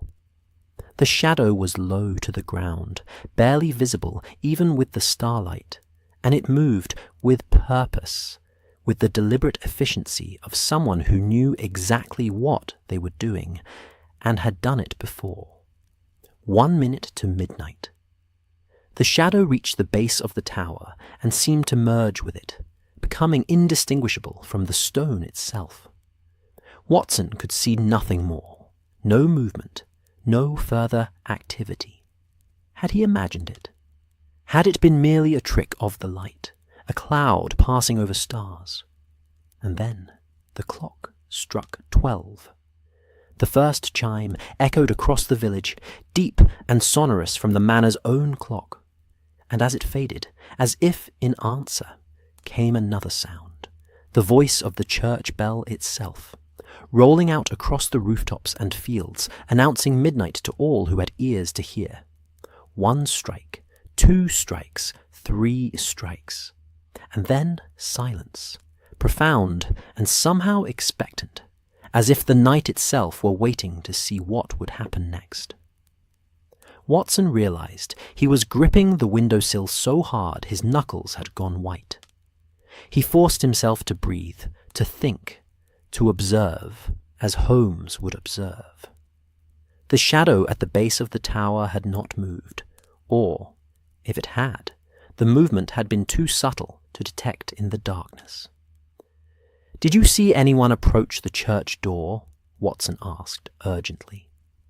"No one," Holmes replied, his voice tight, with excitement and satisfaction, because no one needed to approach the church door. "The bell was rung from outside, Watson, exactly as I theorized, and unless I am very much mistaken, the mechanism used to accomplish this feat is located at the base of the tower, precisely where that shadow was moving moments ago. Should we go down? Confront whoever it is? Not yet. We wait.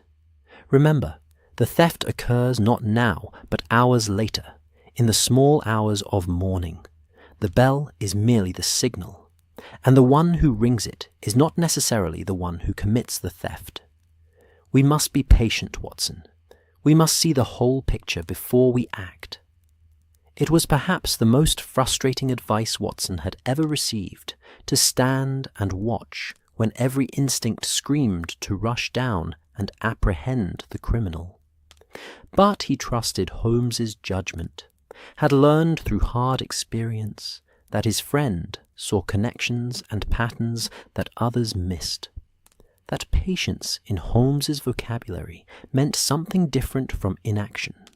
It meant waiting for the exact right moment to strike. They continued to watch.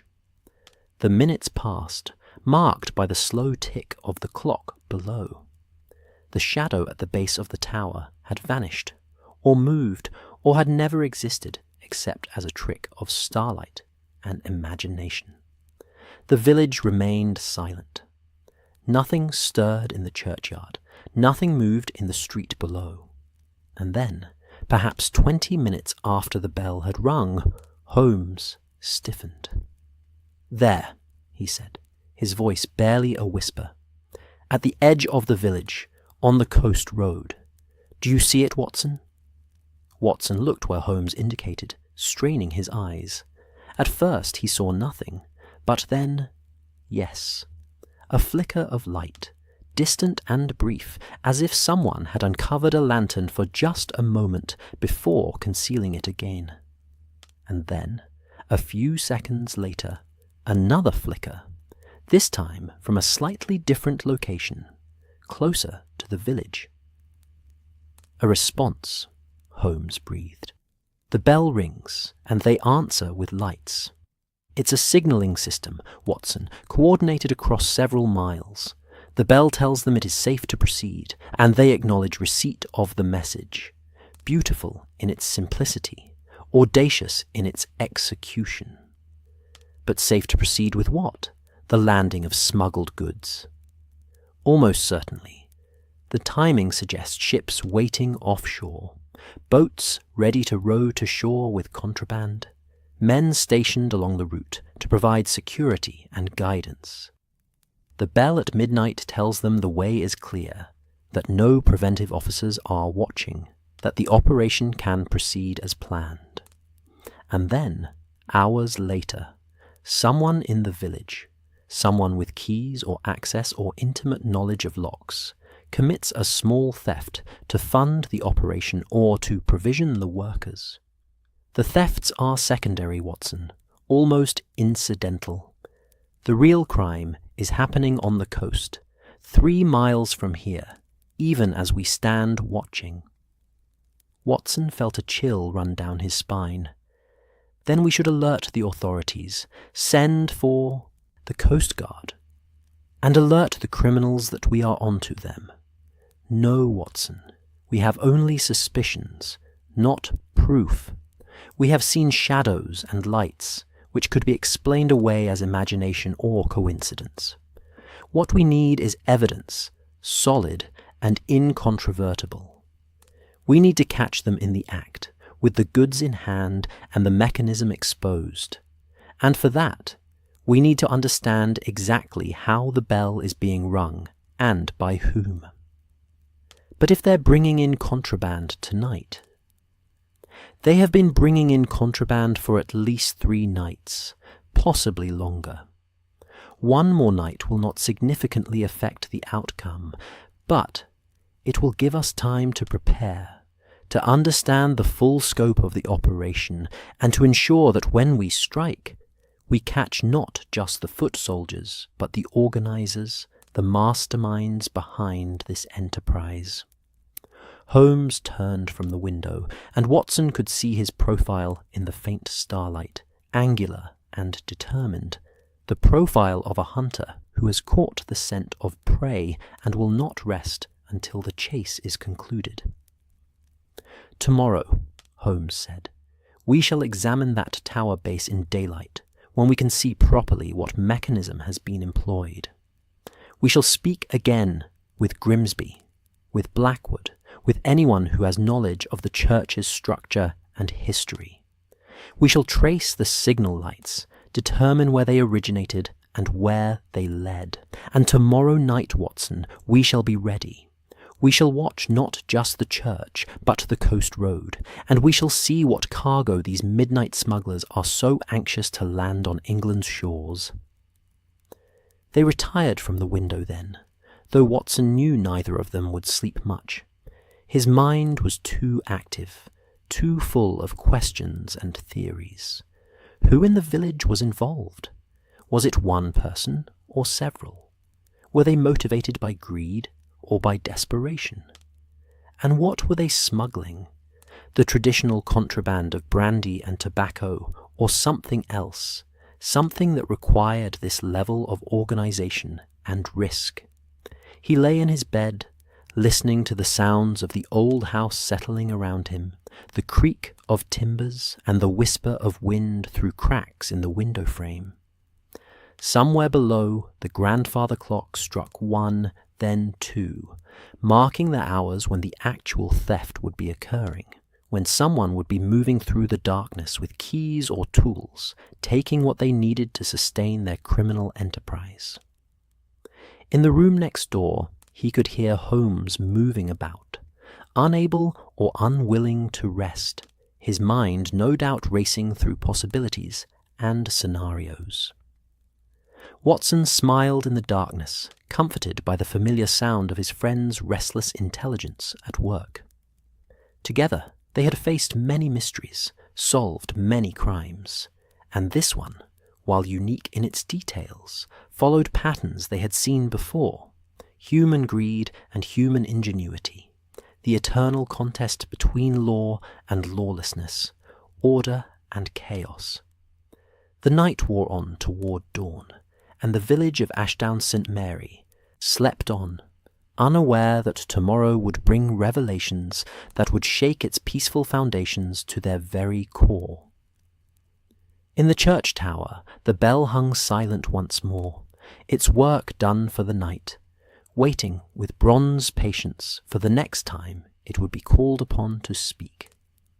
And at the base of that tower, hidden in shadow and secured by darkness, a mechanism waited too, a clever device born of desperation or cunning that allowed the bell to be rung without human presence in the church itself. Holmes had been right, as he so often was. The impossible crime had a perfectly rational explanation, once one looked at it from the correct angle. The challenge now was to prove it, to demonstrate beyond doubt how the feat was accomplished, and more importantly, to identify who was accomplishing it and why. The game was reaching its critical phase, that moment when theory must be tested against reality, when speculation must give way to evidence, when the hunter must finally spring the trap. Watson felt his eyes growing heavy despite his excitement, felt sleep beginning to claim him even as his mind continued to turn over the night's observations. His last conscious thought was of the shadow at the tower's base, that brief glimpse of movement that had confirmed Holmes's theory and opened up new avenues of investigation. Tomorrow they would examine that spot in daylight, would see with clear eyes what the darkness had hidden. Tomorrow they would begin to unravel the final threads of this mystery, to expose the mechanisms, both physical and human, that had allowed 3 nights of successful criminal activity. Tomorrow the mournful bell would yield its secrets. But for now, in the deep hours of night when even wickedness must rest, the village slept, and Holmes and Watson with it, gathering strength for the revelations that dawn would bring. The church spire pointed steadily at the stars, and the stars looked down with their ancient, indifferent light, having witnessed 10,000 human schemes and dramas, and caring nothing for any of them, content to shine and shine and shine until the universe itself grew dark.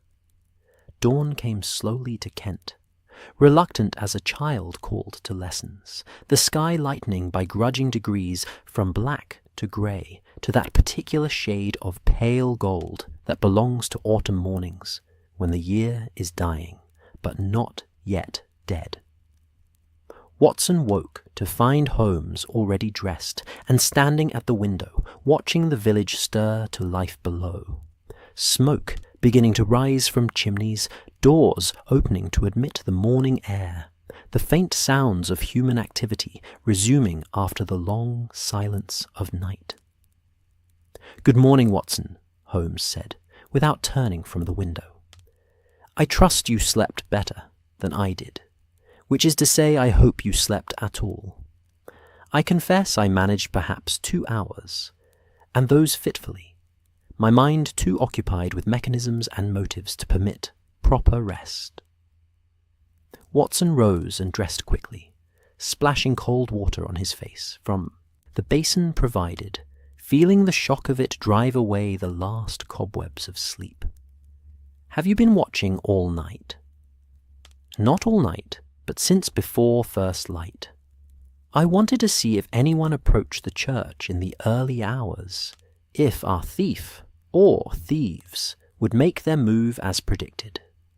And indeed, at approximately 4 o'clock, I observed a figure moving in the shadows near Mrs. Pemberton's shop. Too distant and too dark to identify with certainty, but the movement was purposeful, deliberate.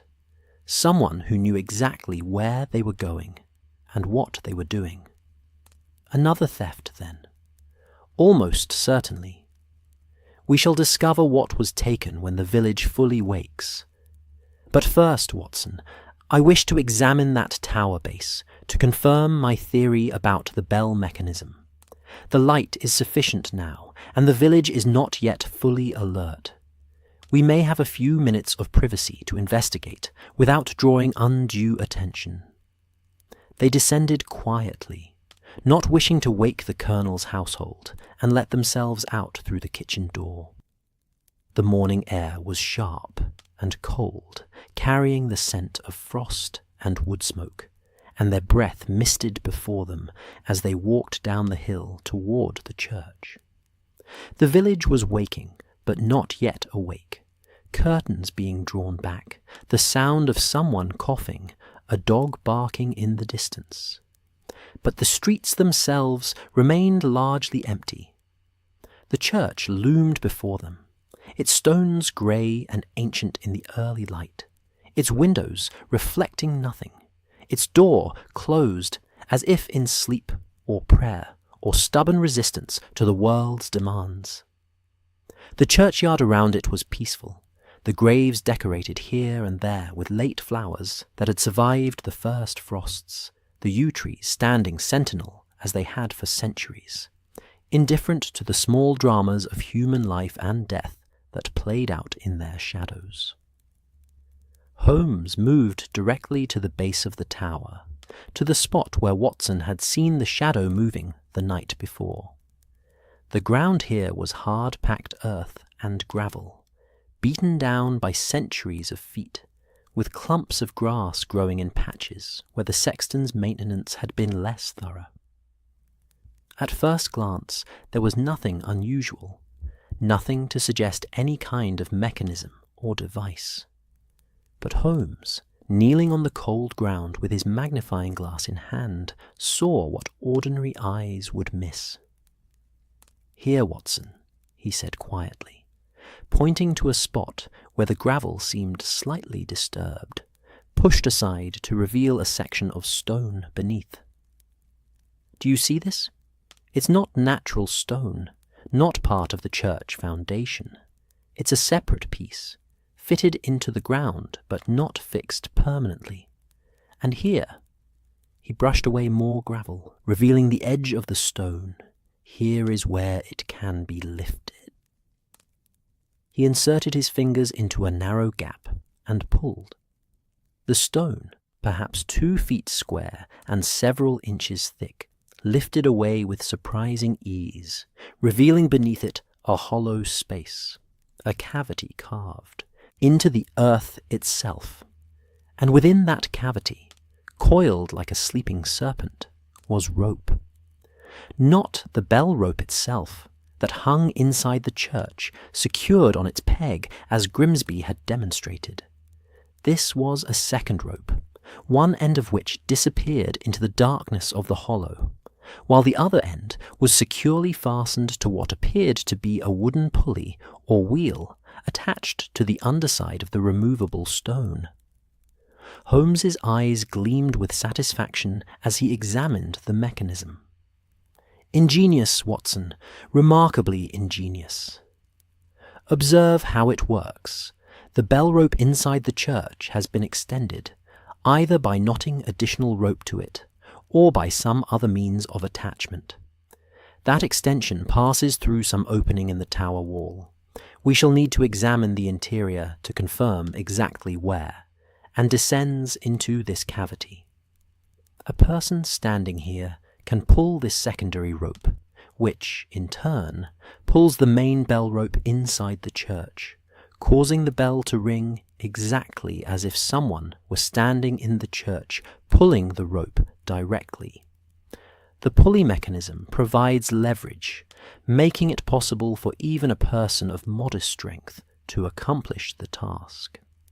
And the stone cover, when replaced, conceals the entire apparatus from casual observation." Watson felt a mixture of admiration and revulsion. But the labour involved, excavating this cavity, boring a hole through the tower wall, extending the rope, this must have taken weeks, perhaps months, of careful work. "And had to be done without attracting attention," Holmes added, "which suggests either someone with legitimate access to the church and grounds, or someone working at night over an extended period. We shall need to determine which, though I have my suspicions. But first, let us examine the interior of the tower to see where the rope emerges." They replaced the stone cover carefully, concealing the mechanism as they had found it, and made their way to the church door. It was locked, as expected, but Holmes produced a set of picks from his pocket, tools that Watson had seen him use on numerous occasions, always with the justification that justice sometimes required one to circumvent the very locks meant to protect against injustice. The church door opened with a soft click, and they entered the cool, dim interior, where the smell of old stone and incense and the accumulated prayers of centuries hung in the still air. The bell rope hung in its corner, coiled neatly on its peg, exactly as Grimsby had left it. But Holmes was not interested in the rope itself. He moved immediately to the tower door, opened it with his picks, and began climbing the spiral stairs, with Watson following close behind. in the tower chamber, in the grey morning light filtering through the narrow windows, Holmes made a circuit of the walls, examining the stones carefully, paying particular attention to the area near the floor where the bell rope descended through its opening into the church below. "There," he said, finally pointing to a spot on the exterior wall at floor level. "Do you see it, Watson? That stone, darker than the others, the mortar around it fresher. Someone has removed a stone, created an opening large enough for a rope to pass through, and then carefully replaced it in such a way that casual observation would notice nothing amiss. The rope passes through here, descends the exterior wall, concealed by darkness and by the architectural features of the tower, and into the cavity below, brilliant in its conception, meticulous in its execution." Watson examined the stone Holmes indicated, and could see now what his friend had seen, the subtle differences in colour and texture that betrayed recent work. But who could have done this? Who has both the skill and the access? That, my dear Watson, is what we must now determine. But I believe the answer lies not in who has legitimate access to the church — many people do, after all — but in who has the most to gain from this smuggling operation, and who possesses the nautical knowledge to coordinate signals between the village and the coast. Come, let us return to the manor. The colonel should be awake by now, and we have much to discuss. They descended the tower, secured both doors behind them, and emerged into a churchyard now fully awake with morning activity.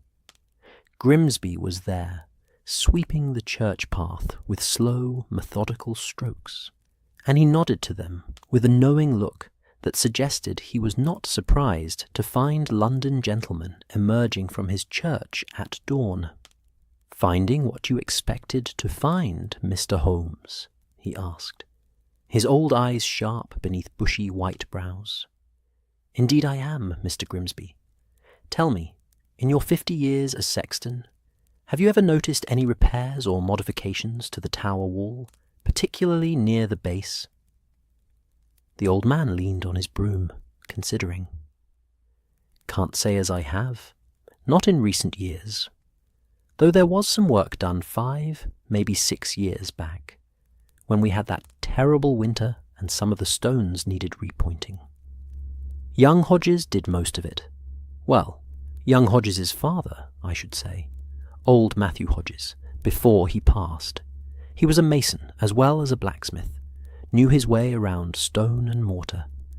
Did good work too, never had cause to complain." "And his son?" Holmes asked casually. "Did young Tom help with that work?" "Aye, he did, learning the trades from his father, as was proper. Must have been 17 or 18 at the time. Strong lad, good worker when he put his mind to it, though his mind tends to wander to other matters these days, if you take my meaning." Grimsby smiled, the ancient smile of an old man remembering his own youth. Courting Mrs. Pemberton's daughter, spending more time thinking about Anne than about horseshoes, I'd wager.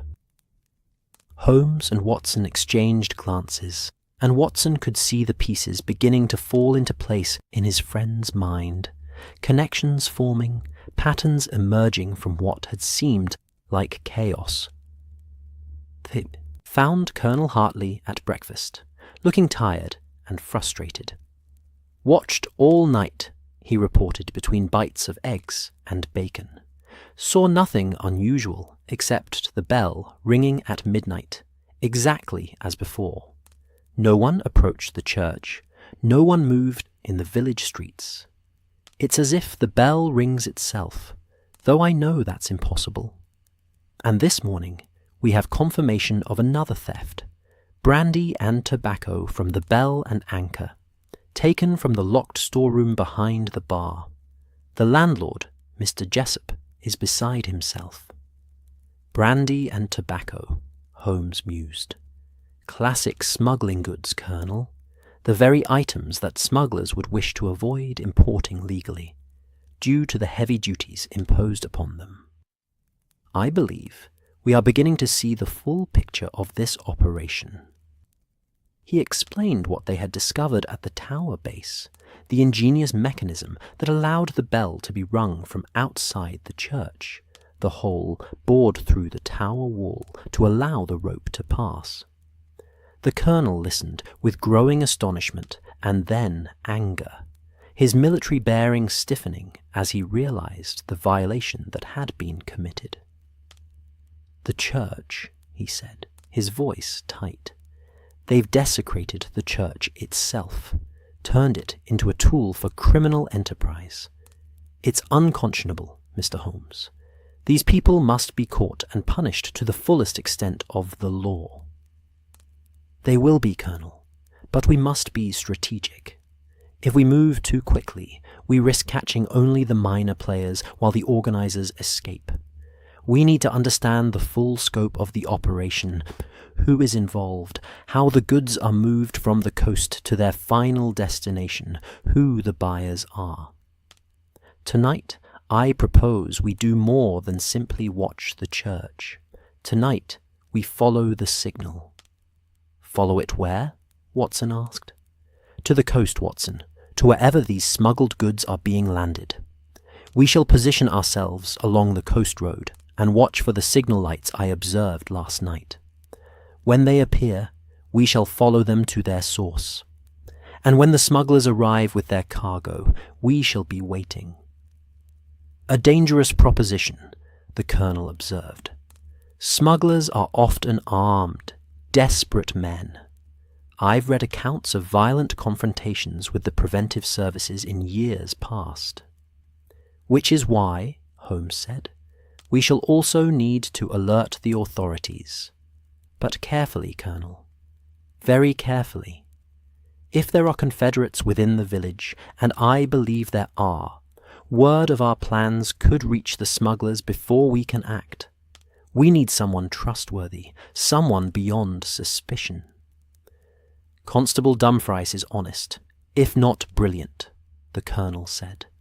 "And there's a Coast Guard station at Whitfield, manned by a Captain Morris, whom I know personally from my regimental days. He can be trusted absolutely." "Excellent. Send for Captain Morris today, but discreetly. Have him bring several men, armed and ready for action tonight. But tell no one else in the village, not even Grimsby or the Reverend. We cannot risk word spreading. Tonight, gentlemen, we shall spring our trap and end this Mournful Bell's criminal career once and for all." The day passed in careful preparation.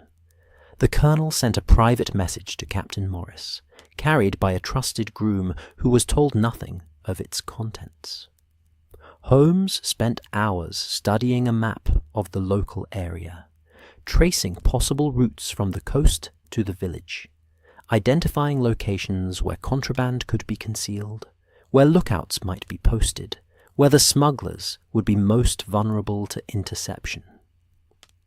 Watson cleaned and loaded his service revolver, the familiar weight of it in his hand, bringing back memories of other nights, other dangers, other times when he had stood beside Holmes against those who would break the law and harm the innocent. He found himself thinking of young Tom Hodges, barely more than a boy, who had helped his father repair the church tower, and who now, if Holmes's suspicions were correct, was using that knowledge to facilitate criminal activity. Was it greed that motivated him, or desperation? Was he the mastermind, or merely a pawn in someone else's game? As the afternoon waned toward evening, a light rain began to fall, gentle but persistent, the kind of rain that soaks slowly through clothing and chills to the bone. Holmes watched it from the window with satisfaction. "Perfect," he said. "The rain will keep people indoors, make them less likely to observe our movements. and it will muffle sound, making it easier for us to approach without being heard. Nature itself conspires to help us tonight, Watson. They dined early and lightly, wanting clear heads and unencumbered stomachs for the work ahead. Captain Morris arrived just after dusk, a solid, capable-looking man of 40, with the weathered face of someone who had spent years patrolling England's coasts. He brought with him 4 men, all armed with cutlasses and pistols, all experienced in the dangerous work of intercepting smugglers.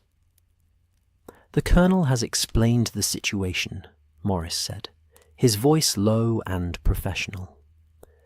"A signalling system using a church bell, goods being landed somewhere along our stretch of coast. It's audacious, I'll give them that. Most smugglers these days stick to the remote coves and beaches, avoiding villages entirely, using the village church as part of their operation. That takes either remarkable courage or remarkable stupidity." "Or remarkable desperation," Holmes corrected. "I believe we are dealing with local men, Colonel, not professional smuggling gangs from London or the continent. Local men who know the coast intimately, who have connections in the village, and who are driven by circumstances we have yet to fully understand.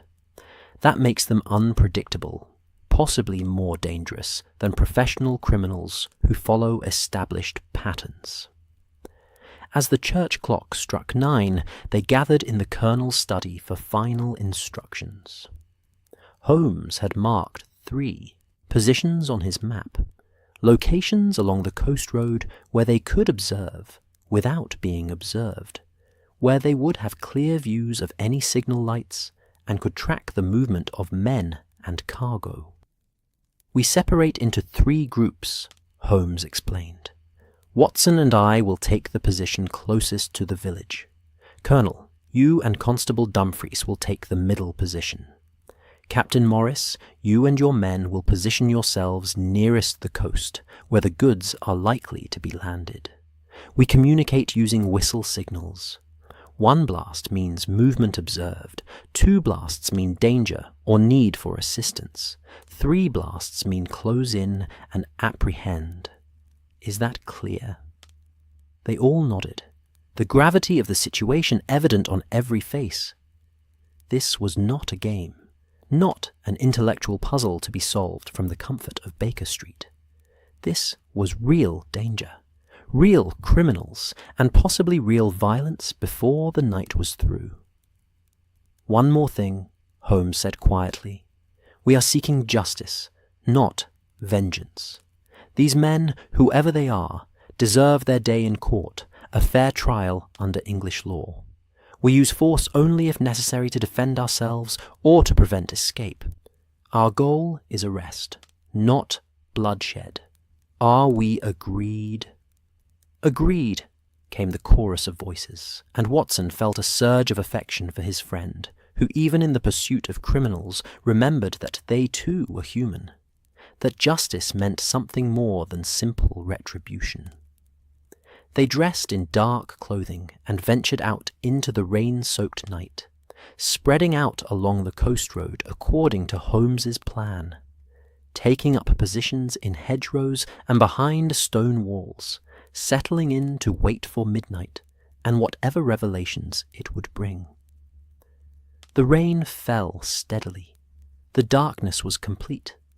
And somewhere ahead, on the edge of England where land met sea, smugglers prepared to ply their ancient, illegal trade, unaware that this night would be their last. The mournful bell would ring one final time, and when it did, the game would reach its conclusion. The rain fell in a steady whisper against the leaves overhead, soaking through Watson's coat, despite his best efforts to find shelter beneath the hedgerow where he and Holmes had positioned themselves. The night was impenetrably dark, the kind of darkness that exists only in the countryside far from city lights, where the absence of illumination is so complete it seems to have weight and substance of its own. Watson could barely see Holmes beside him, though his friend sat not 3 feet away. Motionless as stone, his attention fixed on the road below and the invisible coast beyond. They had been waiting for nearly 2 hours, and Watson's legs were cramping, his shoulders aching from the tension of remaining still.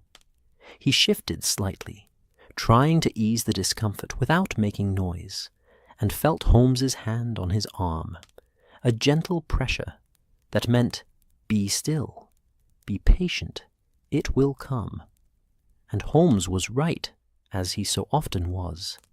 At precisely midnight, carried faintly through the rain and distance, came the sound they had been waiting for. The deep, mournful voice of the church bell tolling 3 times across the sleeping countryside. The sound seemed to hang in the wet air, resonating long after the 3rd stroke had faded, as if the bell itself knew this would be its final performance in this criminal enterprise, and wished to make it memorable. Watson counted his heartbeats in the silence that followed. 10 beats, 20, 30, and then, perhaps a mile distant along the coast road, a light flickered, once, twice, 3 times, in answer to the bell's 3 strokes. It was brief, carefully controlled, the kind of signal that could only be seen by someone watching for it, knowing where to look. And it was followed, several seconds later, by another light, closer to their position, also flashing 3 times. "They acknowledge the signal," Holmes breathed, his voice barely audible over the rain. "The bell tells them the way is clear, and they confirm they are ready to proceed. Now we wait, Watson. They will need time to bring the boats in, to unload the cargo, to organize the transport inland. Patience, my friend, patience." But patience was becoming increasingly difficult to maintain. Watson's every instinct urged action, movement, the satisfying conclusion of pursuit and capture. Yet he remained still, trusting Holmes's judgment, knowing that premature action would only alert the criminals and allow them to escape. Minutes passed, marked only by the rhythm of rainfall and the occasional rustle of some small creature moving through the undergrowth. Watson found his mind wandering, thinking about the men they were waiting to apprehend. Young Tom Hodges, almost certainly, with his knowledge of the church tower and his access to the bell mechanism. But who else? Who had the connections to arrange buyers for smuggled goods? Who had the nautical knowledge to coordinate with ships offshore? Who had the authority or influence to move freely through the village without arousing suspicion? A sound brought him sharply back to the present. The distant creak of wheels, the clip-clop of horses' hooves on the wet road, coming from the direction of the coast. Holmes's hand tightened on his arm, a signal to be ready, and Watson eased his revolver from his pocket, checking by touch that it was ready to fire if needed. The sounds grew louder, and then, emerging from the darkness like ghosts materializing from mist, came 2 wagons, heavy laden by the sound of their wheels and the labored breathing of the horses pulling them. They moved slowly, carefully, without lights, guided by drivers who knew this road intimately and had no need of lanterns to find their way. As the first wagon passed their hiding place, not 15 feet distant, Watson could make out shapes beneath canvas covers, barrels, certainly, and crates of various sizes. The driver was a hunched figure in a greatcoat, his face invisible. Beneath a wide-brimmed hat, his hands steady on the reins. Behind him, the second wagon followed, similarly laden, similarly dark. Holmes waited until both wagons had passed, then gave a low whistle. 1 blast. Movement observed. From down the road came an answering whistle, and then another from the direction of the coast. Captain Morris and his men had also seen the wagons, were also tracking their progress. "Now," Holmes whispered, and they rose from their hiding place, moving quietly onto the road, following the wagons at a distance, keeping to the shadows at the road's edge, where their footfalls would be muffled by wet grass, rather than announcing themselves on gravel. The wagons continued toward the village, moving with the confidence of men who had made this journey many times before, who expected no interference, no challenge to their criminal enterprise. Watson felt his pulse quickening, felt the familiar tension that came before action, that moment when planning must give way to execution, when theory must be tested against the messy reality of confrontation. They were perhaps half a mile from the village when the wagons turned off the main road onto a narrow lane that Watson recognized. It led to the old Grimsby barn, the one that had burned years before, and now stood empty and abandoned, useful for nothing except perhaps the storage of contraband that needed to be concealed before being distributed to buyers.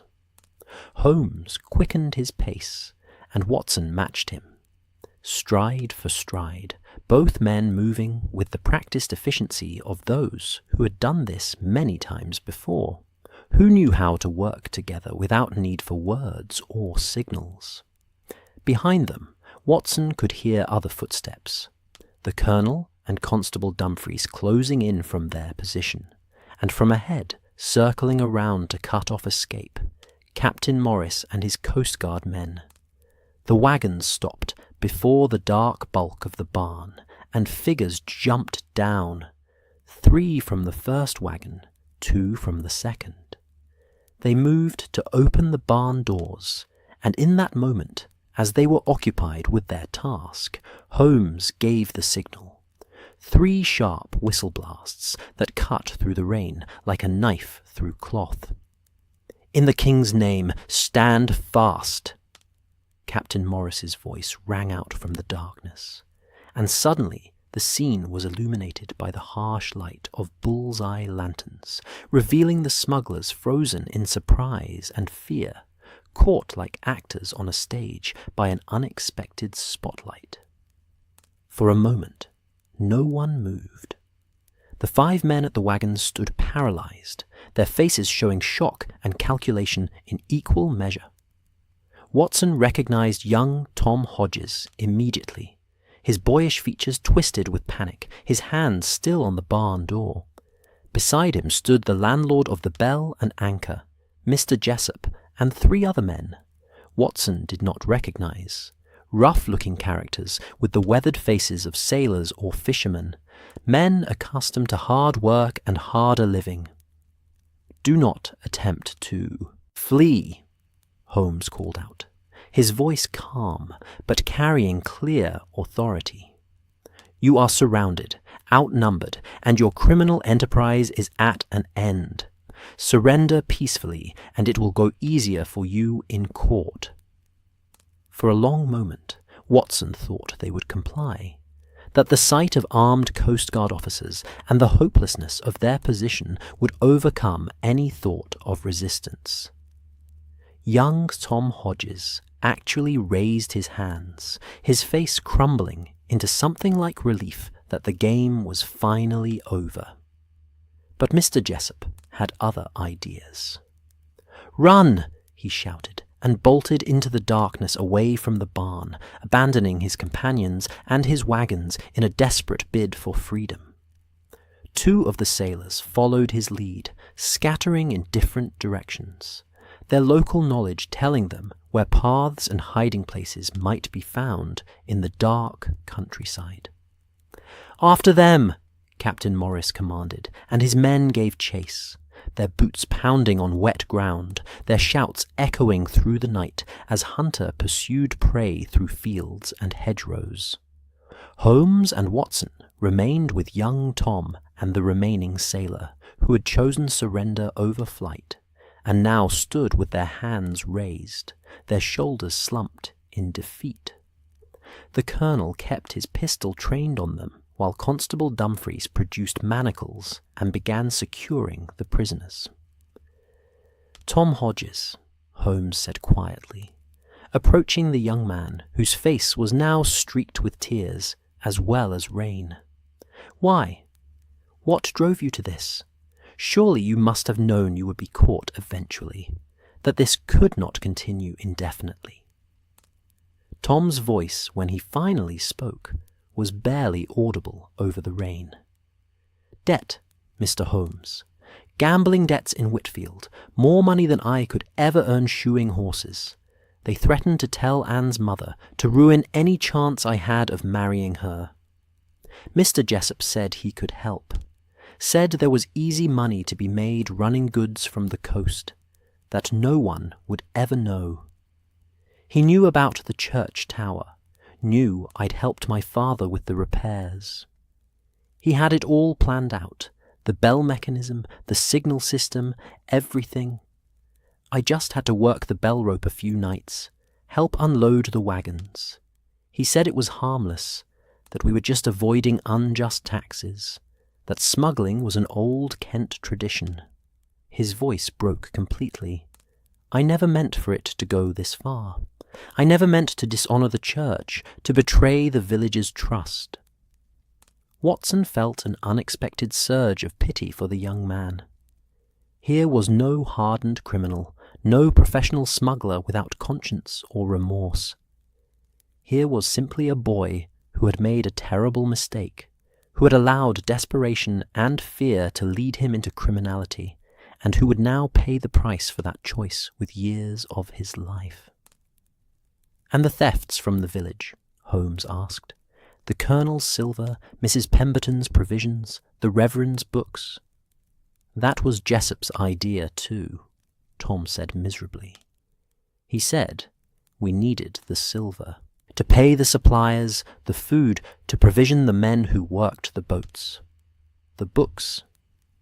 He said there was a map in one of them, an old map showing the smuggling routes from 100 years ago, hidden in the pages of some Greek book the Reverend had. We needed to know the safe paths, the places where the preventive men didn't patrol." "The Herodotus," Holmes murmured. "Of course. Herodotus wrote about trade routes, about the movement of goods across the ancient world. Someone with classical knowledge would know that old smugglers sometimes hid their maps in such volumes, disguised as academic marginalia. Jessup is more educated than he pretends, I think."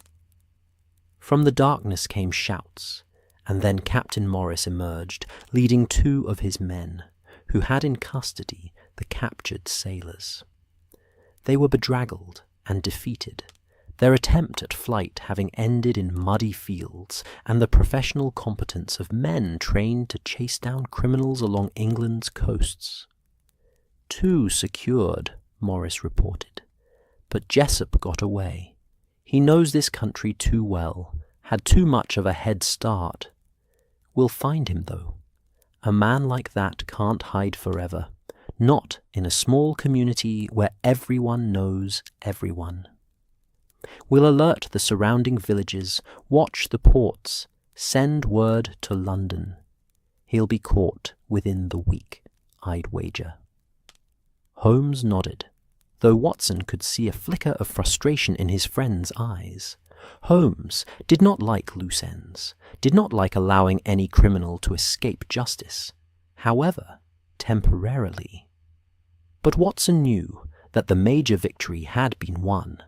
The smuggling operation had been broken, the mechanism exposed, the contraband seized. One man's escape, while regrettable, did not diminish the success of the night's work.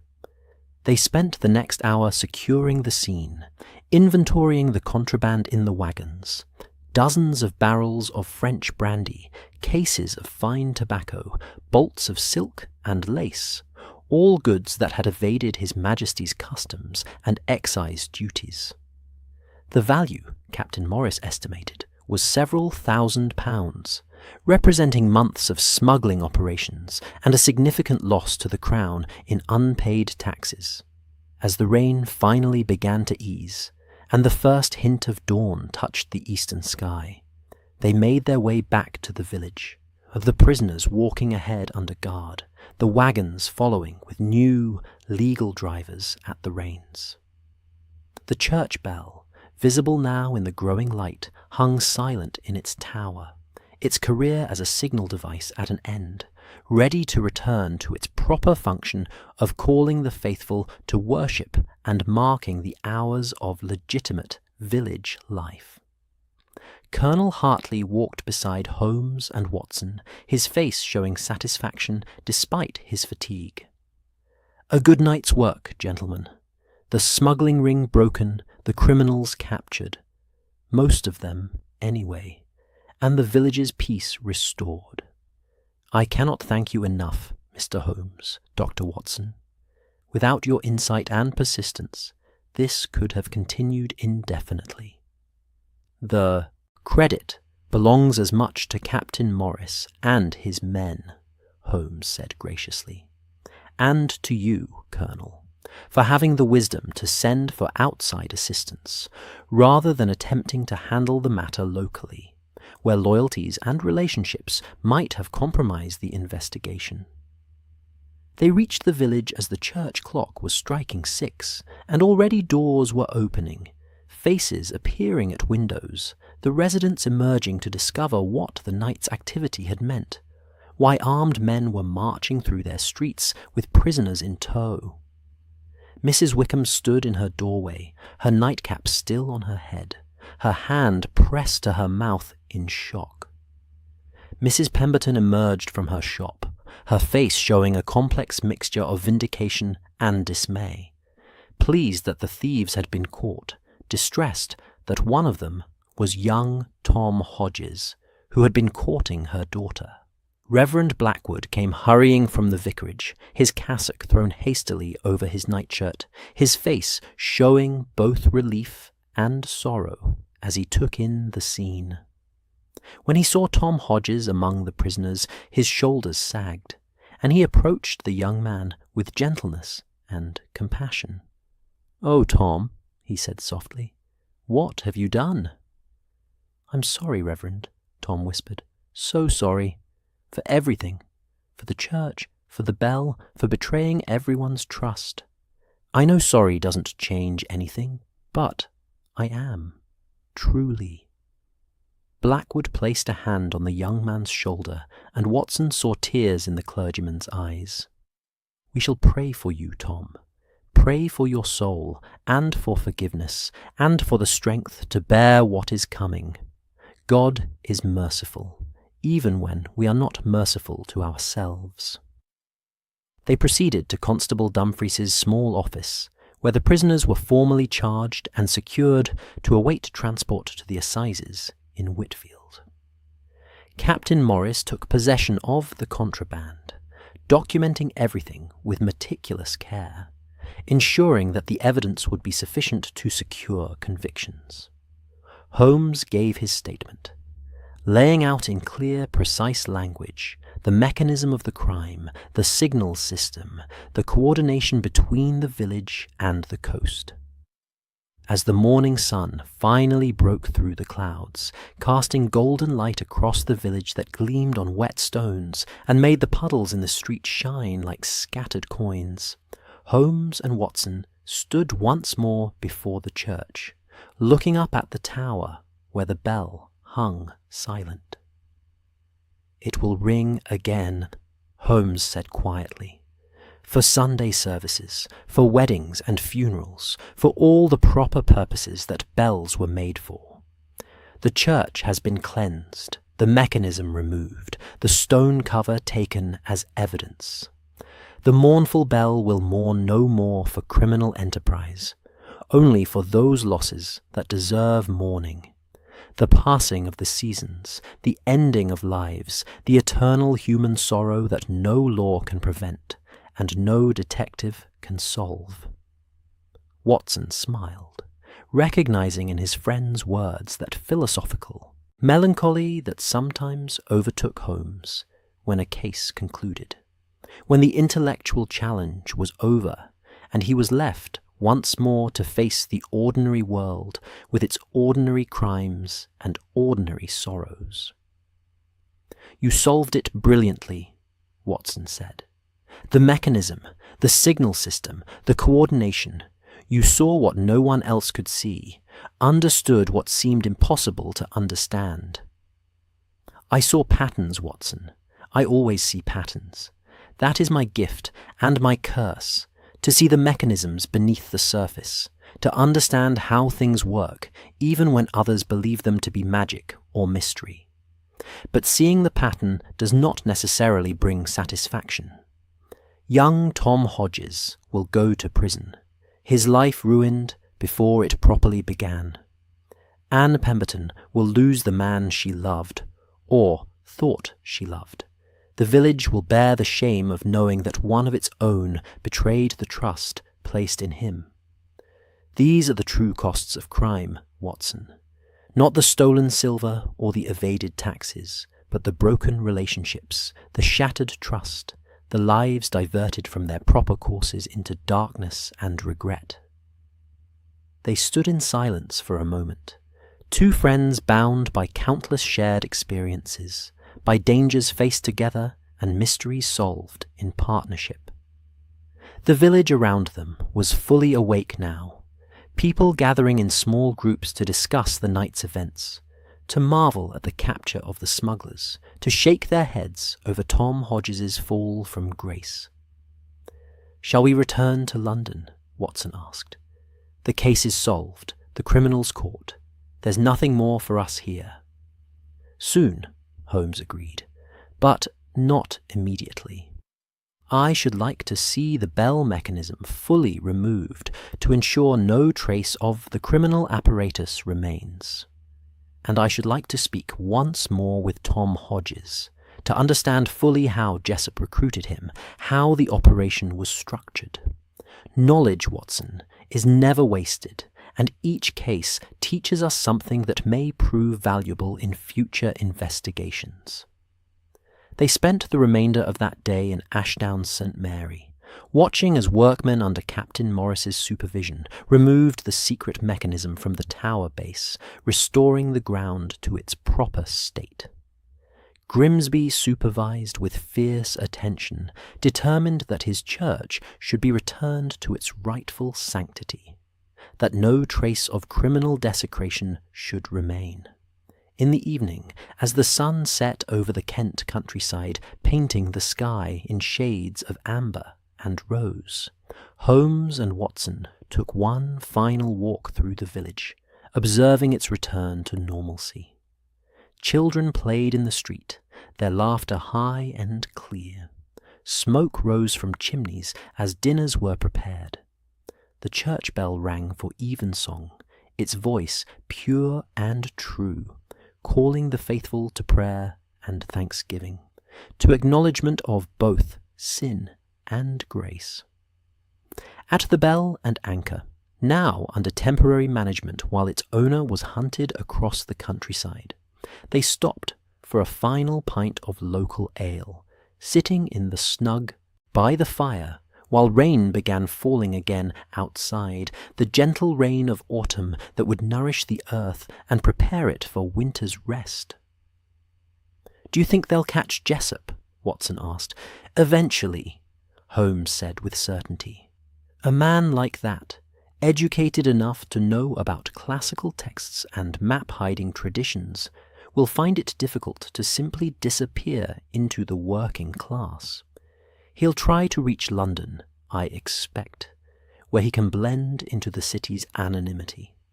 But Captain Morris has already sent telegrams to the Metropolitan Police with descriptions and warnings. Jessup's days of freedom are numbered. And Tom Hodges will serve his time and perhaps emerge a better man for it, though that is between him and his conscience and whatever God he believes in. We can only catch criminals, Watson. We cannot save them from themselves." The next morning, they took the train back to London, leaving behind the village of Ashdown St. Mary to heal its wounds and resume its peaceful existence. As the train carried them away from Kent and toward the smoky sprawl of the capital, Watson found himself thinking about the case, about the ingenious mechanism and the desperate young man who had operated it, about the mournful bell that had called out across the darkness with messages both sacred and profane. "You'll write this one up, I suppose," Holmes said, watching the countryside roll past. "Add it to your collection of our adventures." "I will," Watson confirmed, "though I shall change the names, as I usually do, to protect the innocent and spare the families of the guilty." "Call it The Adventure of the Mournful Bell," Holmes suggested. "It has a certain poetry to it, don't you think? And it captures the essential sadness of the affair. A bell meant for holy purposes, perverted to criminal use, calling out its mournful warning to smugglers in the night." Watson smiled and took out his notebook, making a note of the title, and beginning to sketch the outline of the story he would write. It would join the others in his chronicles of Sherlock Holmes's cases. Another mystery solved, another pattern revealed, another demonstration of his friend's remarkable ability to see truth where others saw only confusion.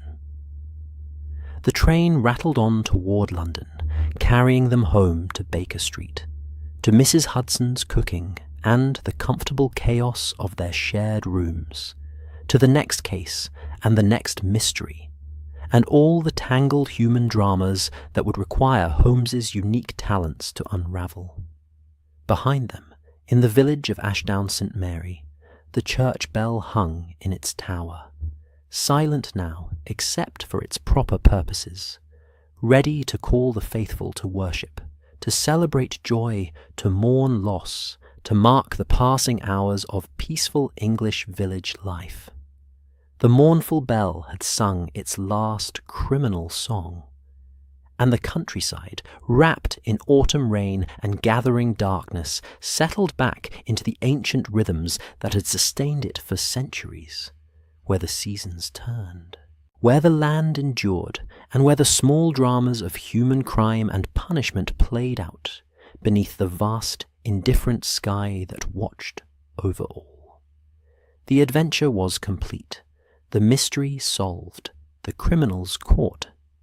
And in the telling, Watson knew it would live on. One more story of friendship and justice, of patterns hidden and revealed, of the eternal contest between order and chaos that plays out in villages and cities alike, wherever human beings gather and live and scheme and hope and fail and occasionally, just occasionally, triumph. The end came softly, as it often does in the countryside, with rain and twilight and the sound of a church bell calling the faithful home.